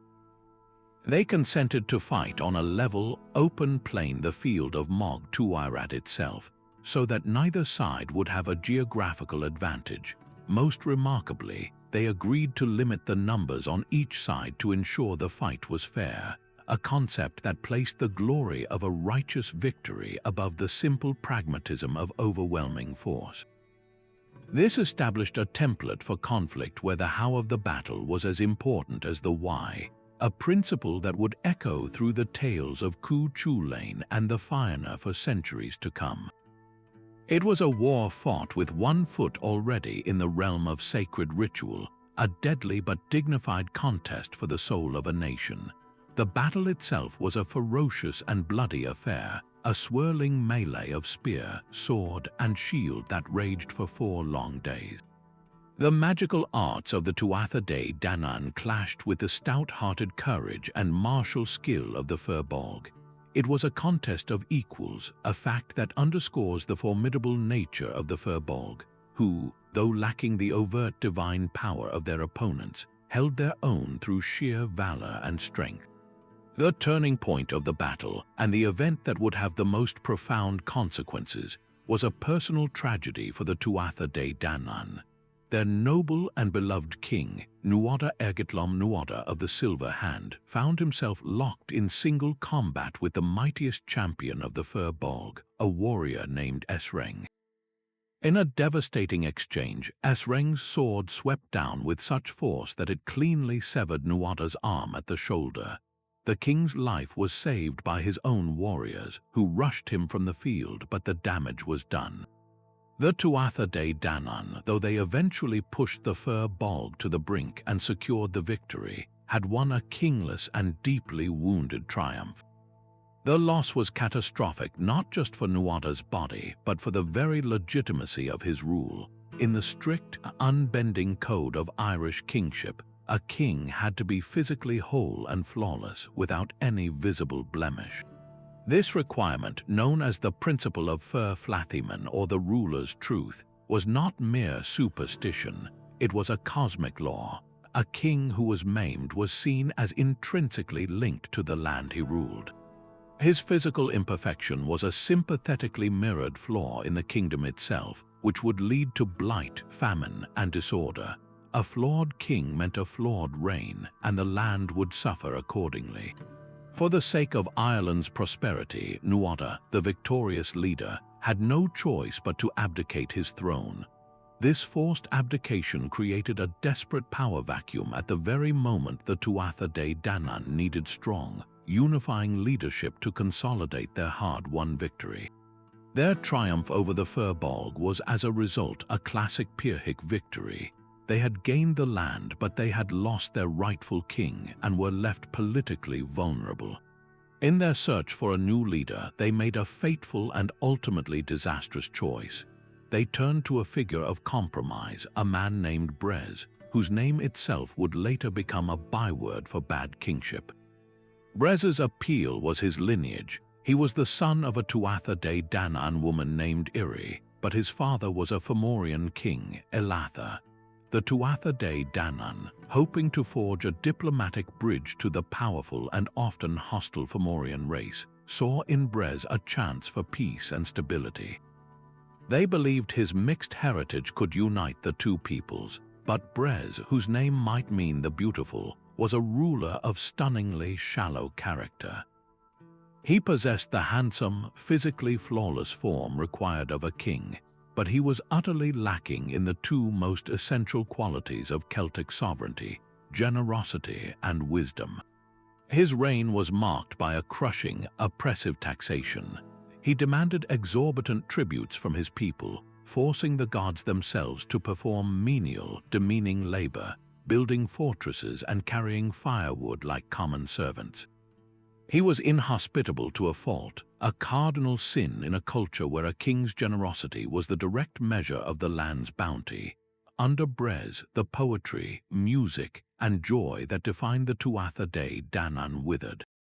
The kingdom grew weak, the morale of its people shattered, and the very soil of Ireland seemed to reflect his miserly spirit, becoming less fertile and prosperous.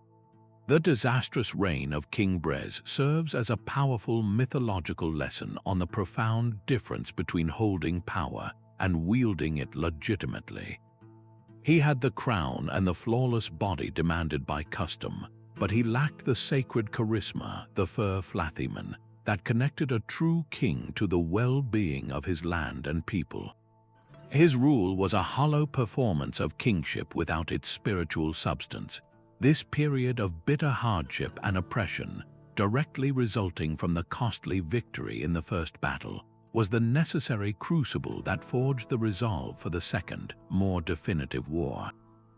The suffering under Brez united the Tuatha Dé Danann in their longing for the return of their true, rightful leader, and clarified what they were truly fighting for: not just territory, but a way of life defined by justice, artistry, and noble leadership. The poet and physician of the Tuatha Dé, a figure named Quaper, composed a scathing satire against Brez, a magical insult so potent that it caused red blotches to break out on the king's face, a visible manifestation of his inner corruption and a final, public proof of his unworthiness. It was this collective misery and the brilliant, bitter satire of a poet that ultimately drove Brez from the throne, paving the way for the dramatic events that would follow. The restoration of Nuada with a wondrous silver prosthetic arm crafted by the healer Diane sect, and the subsequent arrival of the multi-talented Lug, who would lead them to a true golden age in the Second Battle of Tuairad. The first battle, therefore, was not the end of the story, but the difficult and necessary beginning. It established a claim through blood and honor, but it also taught a brutal lesson about the complexities that follow victory. It demonstrates with startling clarity that winning a war is often the simple part. The true, enduring challenge lies in the fraught and delicate art of building a peace worthy of the sacrifices made to achieve it. Imagine a celestial crisis unlike any other. The enemy is not a fire-breathing dragon or a vengeful army of giants, but a profound, heartbreaking silence. The light that gives life to the world has simply turned its back, retreating into a state of wounded seclusion. This is the core of the Japanese myth of Amaterasu's retreat, a conflict that unfolds not with the clash of weapons, but with the devastating power of absence. The sun goddess Amaterasu, the radiant heart of the Shinto pantheon, was driven to this extreme not by a mortal foe, but by her own brother, the tempestuous storm god Susanoo. His offense was a cascade of destructive acts that violated the sacred order of her heavenly domains. He broke down the rice paddies she had carefully cultivated, defiled her ceremonial halls, and in a final, shocking act of violation, he flayed a heavenly piebald horse and hurled its corpse through the roof of her sacred weaving hall, causing one of her weaving maidens to die of fright. For Amaterasu, a deity whose very nature was purity, light, and generative order, this chaotic and violent disrespect was an unbearable transgression. In a response that was both passive and absolute, she did not confront him with fury. Instead, she withdrew, sealing herself inside the Ame-no-Uzume, the heavenly rock cave, and plunging the entire world, both the heavenly plane of Takamagahara and the earth below, into utter and terrifying darkness. This was a battle fought with silence and shadow, where the weapon was the withdrawal of divine favor itself. The consequence was immediate and catastrophic. Without the sun, the land grew cold, crops failed, spirits withered, and the joyful sounds of life were replaced by the mournful cries of both gods and mortals. The forces of chaos and malevolent spirits began to stir in the pervasive gloom, threatening an eternal, frozen night for all creation. Confronted with this unprecedented calamity, the myriad gods of the Japanese Pantheon assembled on the banks of the tranquil river of heaven. Their initial reaction was one of pure panic, a desperate cacophony of fear and confusion. But soon a shift occurred. They realized that traditional appeals, threats, or displays of force would be utterly useless. How do you threaten a goddess who has already shut out the world? How do you plead with a being who refuses to hear? The brilliant insight that emerged from their council was that they could not force Amaterasu out. They had to entice her out. They had to create an allure so powerful, a curiosity so irresistible, that it would overcome her grief and draw her back into the world. Their strategy became a masterclass in psychological persuasion, a plan that relied entirely on joy, artistry, and communal celebration as its weapons. This marked a profound departure from the epic battles we've witnessed in other cultures. There was no prophecy of a mortal hero, no call for a divine champion to break down the cave door. Victory would be achieved not through strength, but through cleverness, not through confrontation, but through attraction. The entire Pantheon transformed from a council of war into a theatrical troupe preparing for the most important performance in history. The architect of this brilliant scheme was the goddess Ame-no-Uzume, the deity of the dawn, of revelry, and of the creative, life-giving power of laughter. She understood that the key was not to mirror Amaterasu's sorrow, but to present its absolute opposite. She began by preparing a large, upside-down wooden tub, placing it before the entrance to the cave. Then, adorned with vibrant moss and leaves, she began a dance, but this was no serene, ceremonial performance. It was a wild, ecstatic, and deliberately comical spectacle. She stamped her feet rhythmically on the tub, creating a thunderous, primal beat. As the rhythm took hold of her, she entered a state of divine frenzy, whirling and leaping with abandon.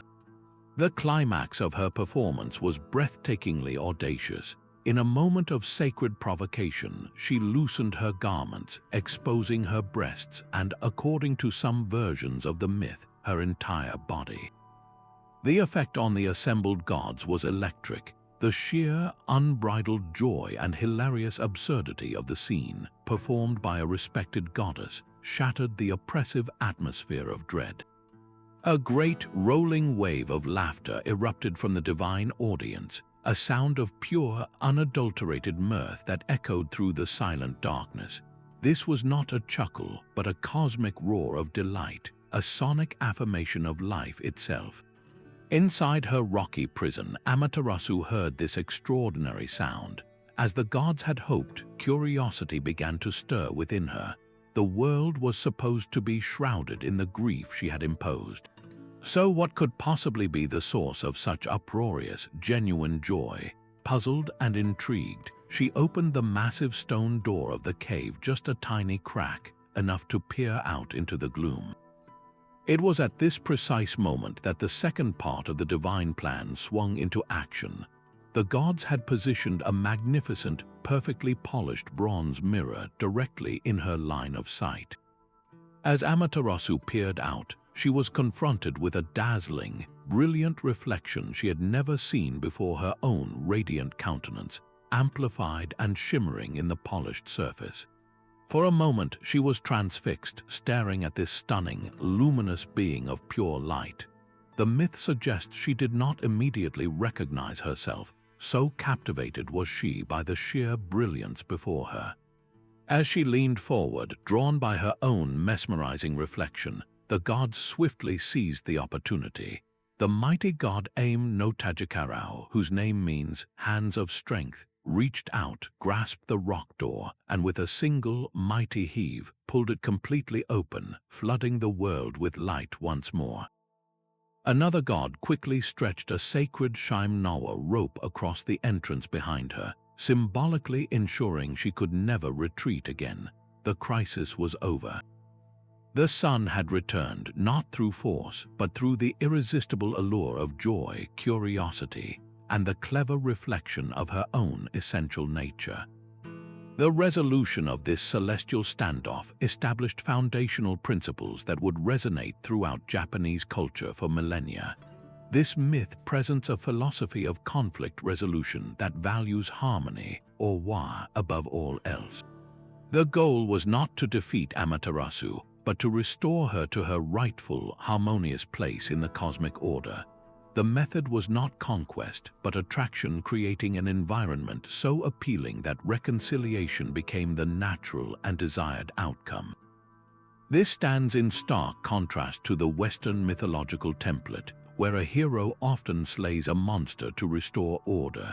Here, the monster was a state of disconnection and sorrow, and it was defeated by laughter and art. The dance of Ame-no-Uzume was not merely entertainment. It was a sacred, magical act that realigned the cosmos. It cemented the Shinto belief that purity and joy are powerful forces that can dispel pollution and gloom. Furthermore, the myth forever linked the fate of the Japanese nation to the sun goddess. Amaterasu's primacy was solidified by this event, and according to the foundational chronicles, the Kojiki and Nihon Shoki, she sent her grandson, Ninigi no Mikoto, down to earth to rule, giving him the sacred mirror, the sword, and the jewel that became the imperial regalia of Japan. This established the unbroken line of the Japanese emperor as a direct descendant of the sun, a living symbol of the harmonious connection between the divine, the natural world, and the human realm. The emperor's role in this tradition is not that of a conqueror, but of a spiritual pillar who maintains harmony through ritual and virtue, much like the gods lured Amaterasu back through celebration. The enduring legacy of this myth is woven into the very fabric of Japanese aesthetics and social values. It champions the power of indirectness, of subtlety, and of creating beauty to influence and heal. The celebration of festivals, the refinement of the arts from tea ceremony to flower arranging, and the communal value placed on harmony within a group, all of these can be seen as earthly reflections of that divine strategy outside the rock cave. The story teaches that when faced with a seemingly immovable obstacle of sorrow or conflict, the most potent weapon we possess may not be a louder argument or a stronger force, but the capacity to create a moment of such genuine joy and captivating beauty that the darkness, out of sheer curiosity and longing, willingly chooses to open its own door and step back into the light. Now, let us turn our gaze from the sun-drenched shores of Japan to the vast, primeval forests and sprawling river plains of ancient Eastern Europe, where the world was understood not as a stage for a final battle, but as a dynamic, breathing entity held in a state of perpetual creative tension. Here, in the spiritual landscape of the Slavic peoples, the cosmos was not defined by a single victory of good over evil, but by an eternal, rhythmic dance between two fundamental, opposing, yet utterly interdependent forces. This was the celestial struggle between Perun and Veles. Perun, the mighty god of the thunderous sky, was the embodiment of the clear, masculine principles of order, law, sovereignty, and the righteous power that strikes from above. He was the patron of warriors and princes, his voice the crash of thunder, his weapon the lightning bolt, often imagined as a fiery axe or a mighty hammer. His domain was the high, the clear, the structured, the world of the heavens, and the unyielding truth of a sworn oath. In stark contrast, and yet inextricably linked to him, was Veles. He was a god of profound complexity, ruling over the earthy, chthonic realms below. He was the master of cattle, representing wealth and fertility, the lord of waters, lakes, and rivers that snake through the land, the guardian of the underworld where the souls of ancestors resided, and the patron of magic, music, poetry, and commerce, all endeavors that require a certain fluidity, cunning, and connection to the hidden, untamed currents of the world. Their conflict was not a simplistic war of light against darkness, but a necessary dynamic between the structured, celestial order and the fertile, chaotic, but endlessly creative forces of the earth itself. The primary myth that illustrates this cosmic relationship is a thrilling, cyclical chase. The story often begins with Veles in his role as the trickster and lord of the wild, committing a provocative act of theft. He might steal Perun's sacred cattle, a symbol of divine wealth and sustenance, or in some versions, even abduct Perun's wife or children. This is not an act of pure malice, but rather the essential, chaotic principle asserting itself, challenging the established order, and moving what is static and celestial down into the fertile, messy realm of the earth. In response, the majestic Perun erupts in righteous fury. He mounts his chariot, or in some tales, a great horse, and thunders across the sky in pursuit of Veles, who has transformed himself into a great serpent or a dragon to slither and hide among the roots of the world tree, which connects the heavens, the earth, and the underworld. The ensuing chase is a spectacle that shakes the very foundations of reality. Perun hurls his lightning axes down from the heavens, striking at the fleeing Veles, who dives into the waters, hides behind trees, and burrows deep into the earth to escape. Every lightning strike that fails to kill Veles but forces him to flee carves out a new valley or riverbed in the landscape. Finally, Perun's divine fury prevails.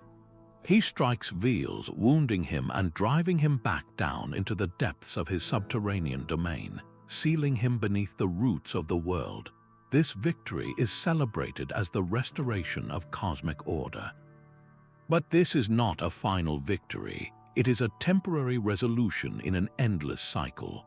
The entire drama is a profound allegory for the natural world that the Slavs observed and depended upon for their survival. The pursuit of Veles by Perun is the thunderstorm that rolls across the summer sky. The lightning bolts are Perun's weapons, and the subsequent rainfall is the direct result of Veles being driven back into the earth, his watery, fertile essence released to nourish the soil. This life-giving rain, born from conflict, ensures the success of the crops, the growth of the forests, and the replenishment of the rivers. The myth directly links the divine struggle to the agricultural cycle that dictated the rhythm of human life. Perun's triumph represents the end of the chaotic, dormant winter and the return of the clear, structured order of spring and summer, when the sky god reigns supreme. Yet, the Slavs understood that this order could not persist forever. As the year wanes, the power of Veles inevitably grows again.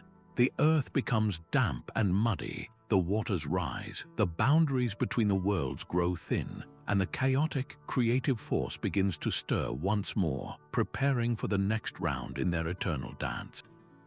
This cycle ensured that neither principle could ever dominate completely, maintaining a delicate and vital equilibrium for all of creation.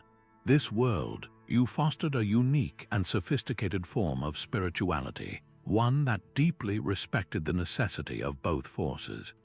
Perun was undoubtedly the supreme god of the Slavic pantheon, the one to whom princes and warriors would swear their most sacred oaths, for to break an oath sworn in Perun's name was to invite a lightning strike. He represented the clear hierarchy, the rule of law, and the defensive strength needed for a community to survive. Yet they did not demonize Veles, far from it. He was equally vital to their existence. As the god of cattle, he was the source of their material wealth and nourishment. As the god of the underworld, he was the guardian of their ancestors, a role that commanded reverence. His connection to magic, poetry, and commerce acknowledged that not all prosperity comes from clear, orderly effort. Some of it flows from inspiration, cunning, and the unpredictable currents of trade and talent. A world ruled solely by Perun's rigid order would be a static, brittle, and lifeless place, like a sky without clouds, Conversely, a world ruled only by Veles' chaos would be a formless, swampy morass without structure or direction. True health for the individual, the community, and the land itself was seen as a product of the dynamic balance between these two competing yet complementary powers. This embedded a sense of profound respect for the natural world in its entirety, not just for the majestic, ordering power of the thunderstorm, but also for the fertile, mysterious, and sometimes treacherous power of the deep forest and the flowing river. When we place this Slavic duality beside the more familiar mythologies of the West, its unique philosophical contribution becomes strikingly clear. Many narratives, from the Zoroastrian struggle to the Christian war in heaven, frame cosmic conflict in terms of a final, ultimate victory of good over evil, where the antagonist is utterly defeated and cast out forever. This creates a linear, teleological view of history marching toward a definitive end. The Slavic view, by contrast, is deeply cyclical and integrative. It does not seek to eradicate the other, but to manage its relationship with it. The enemy here is not an absolute evil to be destroyed, but a necessary counterpart whose very opposition makes the world whole and functional. This perspective offers a more sustainable and perhaps more realistic model for understanding the complexities of existence. It teaches that conflict itself can be a source of renewal and creativity, that the tension between opposing forces, be they in nature, society, or our own psyches, is not a flaw to be corrected, but the very engine of life. It encourages a worldview based on resilience, adaptation, and balance, rather than on conquest and purification. The eternal battle between Perun and Veles reminds us that the storm and the soil, the law and the inspiration, the structure and the chaos, are not sworn enemies locked in a death struggle. They are the two essential partners in a grand, cosmic dance, and the music of creation depends entirely on both of them never missing a step. From the cyclical, balanced struggle of the Slavic gods, we plunge into a cosmos where order is not a dance partner with chaos, but something that must be violently carved from its very flesh. Our journey takes us to the heart of ancient Mesopotamia, to the banks of the Tigris and Euphrates, where the world's most complete and influential creation epic was inscribed on clay tablets. The Enuma Elish does not begin with a benevolent creator speaking light into being. It begins with a word that evokes a profound and formless mystery, the primordial waters. In the beginning, there was only two vast, mingled bodies of water, the male fresh waters, Apsu, and the female salt waters, Tiamat. They existed together in a watery, undifferentiated unity, a universe without shape, without distinction, without land or sky. From this union, the first generations of gods were born, but their very existence, their energy and noise, became a disturbance to the tranquil, static silence of the primordial couple. Apsu, the fresh water, grew weary of the commotion and resolved to destroy his own children to return to the peace of nothingness. This is the first spark of conflict, a theme that will define the entire epic. The old, static order resisting the vibrant, chaotic energy of new life. But one of the younger gods, the clever E, uncovers the plot. He acts first, casting a powerful spell of sleep upon Apsu, slaying him, and then establishing his own dwelling upon the fresh water's vanquished body. Here, in this sacred space, E and his consort Damkina give birth to a god of extraordinary power and radiance, a being destined to change everything, Marduk. The true cataclysm, however, is yet to come. Tiamat, the salt water, the great mother of all, is initially passive in the face of her consort's death. But she is stirred to a furious, primal rage by the other gods, who see an opportunity in her grief. They convince her that the younger gods are a threat that must be eradicated. Transformed from a state of passive being into an active, destructive force, Tiamat decides to annihilate her own divine children.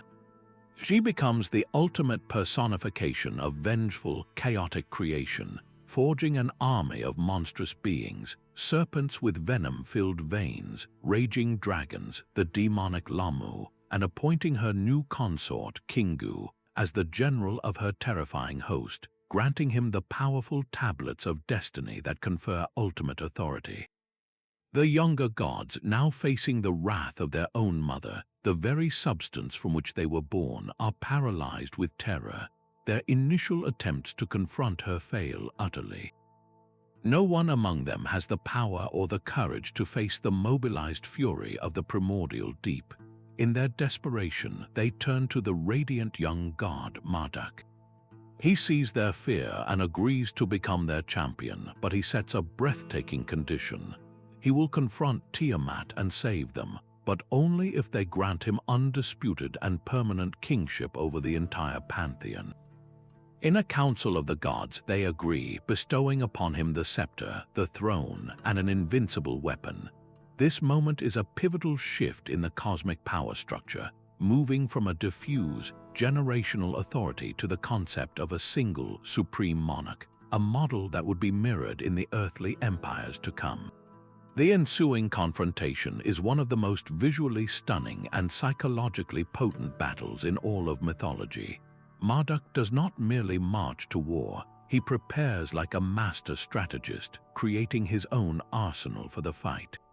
He fashions a great bow, designates it as his primary weapon, and fits a deadly arrow to the string. He creates a massive net held by the four winds to encircle Tiamat and ensnare her. He summons the 7 destructive winds, like the whirlwind and the tornado, and even an evil wind that he would hold in reserve for a decisive blow. He mounts his terrifying storm chariot, drawn by 4 ferocious steeds, and clad in a cloak of terrifying awe, he set out to face the mother of all things. When the two forces meet, the epic describes a scene of colossal scale.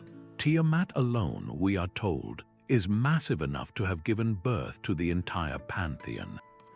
She lets out a mighty roar, a sound that is the essence of the untamed ocean, and she and Kingu chant a spell of defiance, but Marduk is unmoved. He challenges her directly, accusing her of evil and rallying the gods to his side. As Tiamat is consumed by her rage and loses her focus, she opens her mouth wide to consume him. This is the critical moment. Marduk seizes his opportunity and drives the evil wind directly into her gaping jaws. The wind inflates her body, distending her monstrous form and holding her mouth agape, powerless. Before she can react, Marduk lets fly his arrow. It tears into her belly, slices through her insides, and splits her heart in two. Having thus vanquished her, he stands upon her lifeless corpse, a conqueror astride the body of the ancient world. What follows this act of cosmic deicide is even more astonishing than the battle itself. The victor does not simply discard the remains of his foe.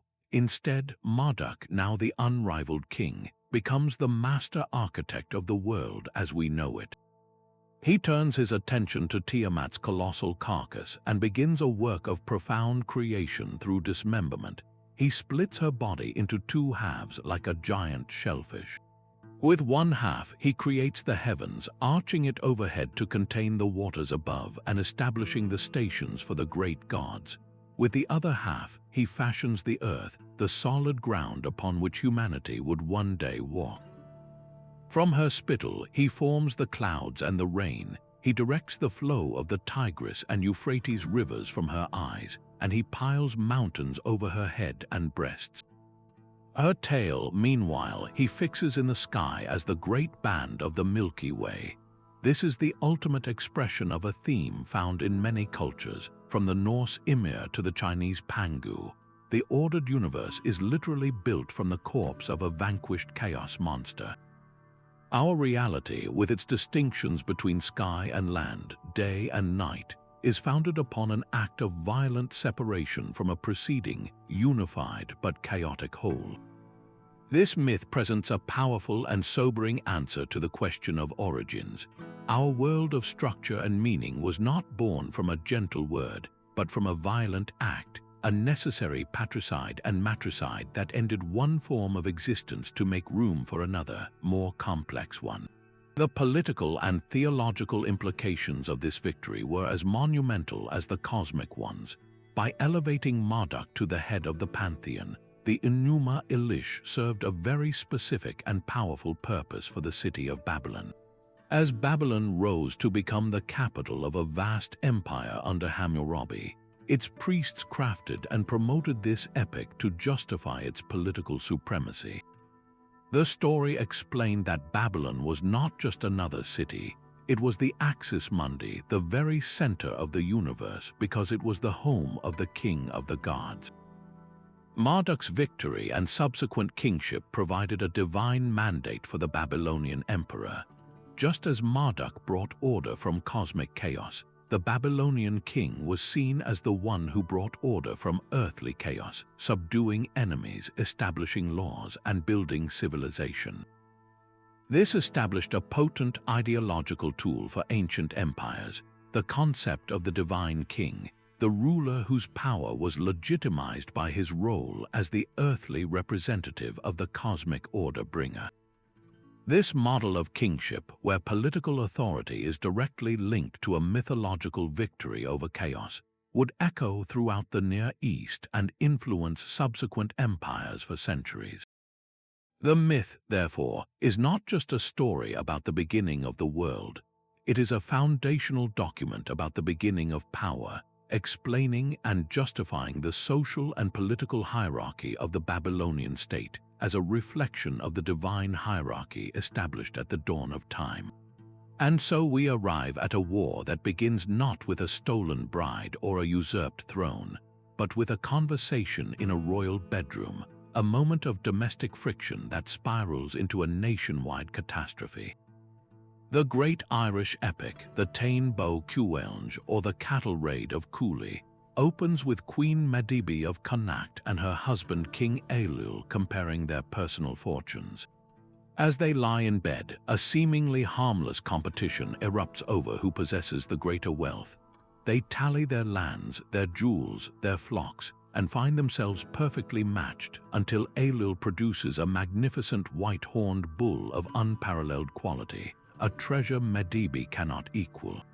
For a queen whose power and identity were built on being second to none, this single deficit was an intolerable insult.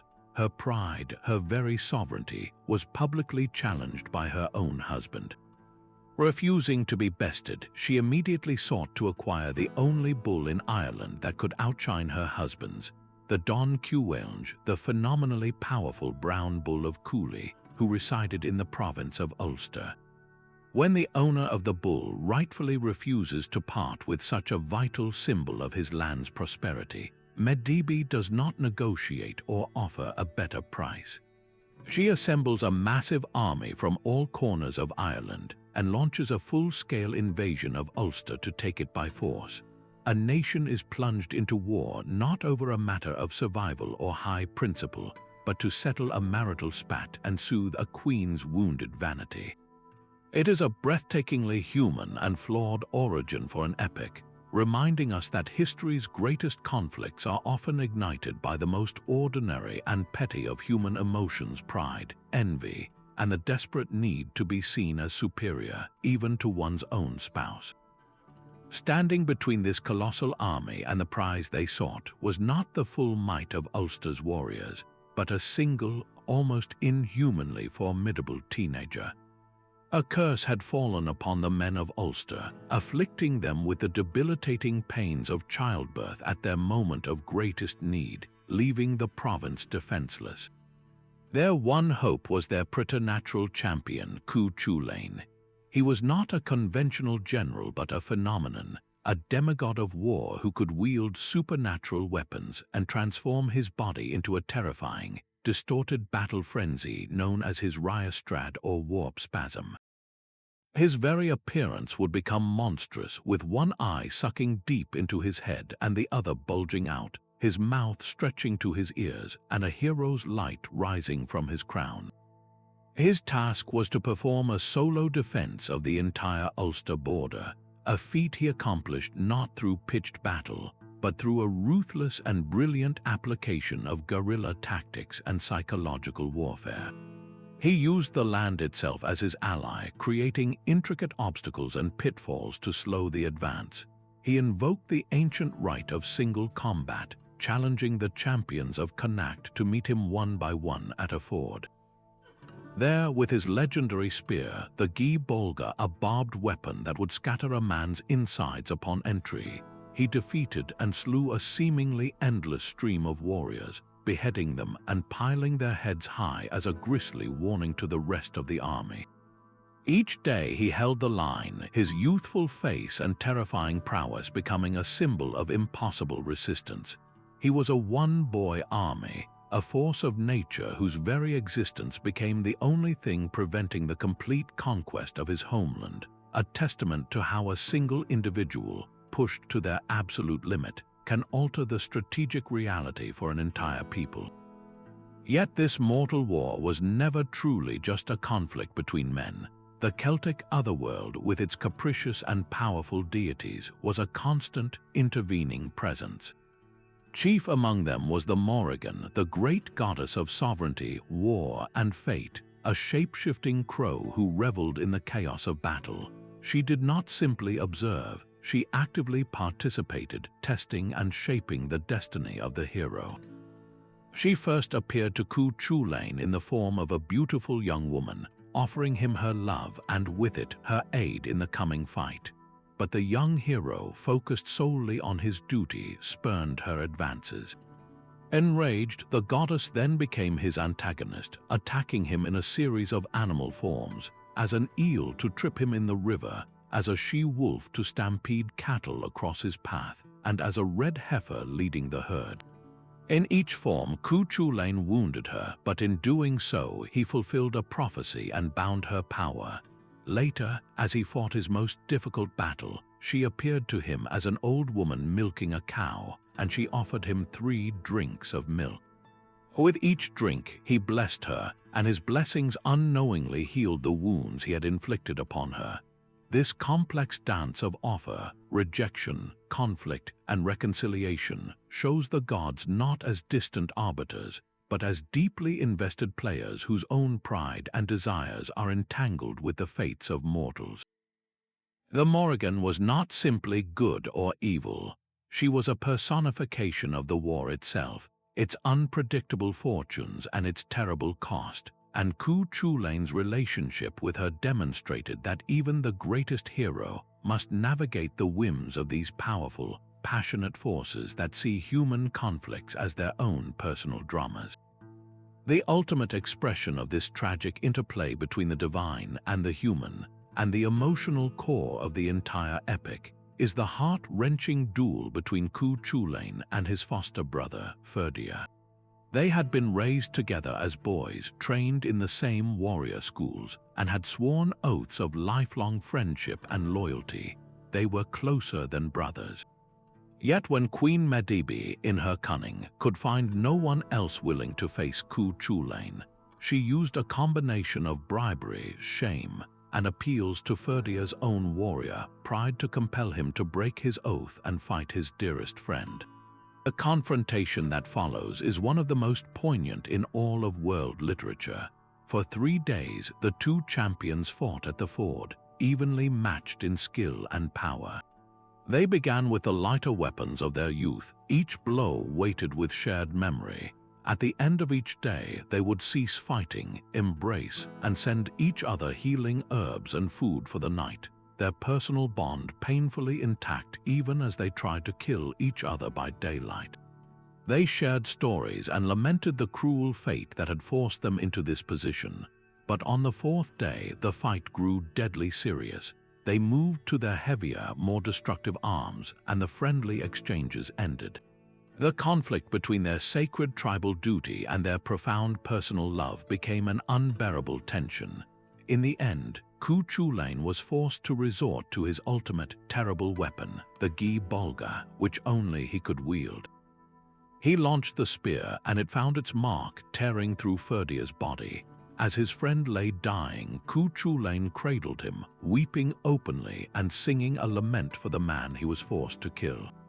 This moment transcends the simple heroics of the rest of the tale, revealing the true, gut-wrenching cost of the conflict. It shows that the greatest wounds of war are not always physical, but the emotional scars left when duty forces us to destroy what we hold most dear. In the end, the great cattle raid, for all its sound and fury, concluded not with a clear victory, but with a profound and symbolic act of mutual destruction. Queen Medebe's army did eventually succeed in seizing the brown bull of Cooley and bringing it back to Connacht, but the outcome was not the triumphant vindication she had imagined. The two great bulls, symbols of the wealth and sovereignty of their respective provinces, were set against one another. They fought a colossal, earth-shaking battle that raged across the entire island. The brown bull of Cooley emerged victorious, goring the white-horned bull of Connacht to death and scattering its remains across the countryside, but the victory was hollow. The brown bull, having achieved its purpose and exhausted from the fight, wandered back towards Ulster, its heart bursting with pride and exertion, and it too died. The landscape itself was left scarred and torn from their struggle. This final, animalistic battle serves as the epic's ultimate judgment on the entire war. Both sides lost what they had fought for. The pride of Connacht was literally torn apart, and the sovereignty of Ulster died of a broken heart. The conflict, born from vanity, resulted only in shared ruin and a desolate landscape, a powerful allegory for the futility of wars fought for pride and possession, where even the winner is left with nothing but ashes and grief. The Táin Bó Cúailnge thus stands as Ireland's foundational national epic, not because it celebrates an unblemished victory, but because it so honestly explores the complex, often dark, facets of the human condition. It wrestles with the nature of heroism that borders on monstrosity, the inflexible demands of honor that can break the strongest bonds, and the terrifying ease with which the petty flaws of leaders can unleash tides of suffering upon the world. It demonstrates with unflinching clarity that the fates of mortals and the integrity of kingdoms are not always guided by grand cosmic designs, but can be sent spiraling into chaos by the actions of flawed, passionate individuals, all while the gods look on, not as serene judges, but as passionate, meddling participants in the tragic and glorious theater of human conflict. From the tragic, human-scale conflict of the Irish cattle raid, we now ascend to perhaps the most philosophically influential battlefield of all, a struggle that laid the very groundwork for how much of the world would later conceptualize the eternal war between good and evil. In the ancient Persian religion of Zoroastrianism, founded by the prophet Zarathustra, the entire cosmos is understood as a single, vast theater of war. This is not a conflict between rival pantheons or between order and chaos as complementary forces. It is a fundamental, binary struggle between two primordial spirits who exist from the very beginning: Ahura Mazda, the uncreated wise lord of infinite light, truth, and benevolent order, and his absolute opposite, Angra Mainyu, the destructive spirit of falsehood, darkness, and chaotic malice. This radical dualism presents a universe with a clear and present division at its heart. These two forces are co-eternal, neither one born from the other, and they are locked in a struggle not for territory, but for the very soul of creation itself. And in this grand cosmic drama, humanity is not a mere spectator or a pawn. According to Zoroastrian doctrine, the human being is the central battlefield upon which this entire war will be decided. Every individual person becomes a strategic stronghold, their mind and heart the contested ground where the forces of light and darkness vie for supremacy. This cosmic narrative begins with a perfect creation. Ahura Mazda fashioned the world in a state of pure spiritual perfection, a realm of radiant beauty and harmony known as the Menog state. This was not a physical world as we know it, but a divine blueprint of flawless existence. However, this pristine creation was not left undisturbed. Ame-no-Uzume, in his envious and destructive nature, launched a violent invasion, a cosmic assault that corrupted this perfect spiritual realm and dragged it into a state of mixture, the Getic state. It was Ame-no-Uzume who introduced the great afflictions of mortal existence: death, disease, decay, suffering, and the lie itself. He poisoned the plants, sickened the animals, and tainted the waters. This explains the fundamental paradox of our lived experience. The world is filled with beauty and goodness, the fingerprints of Ahura Mazda, yet it is simultaneously scarred by pain, injustice, and evil, the handiwork of the destructive spirit.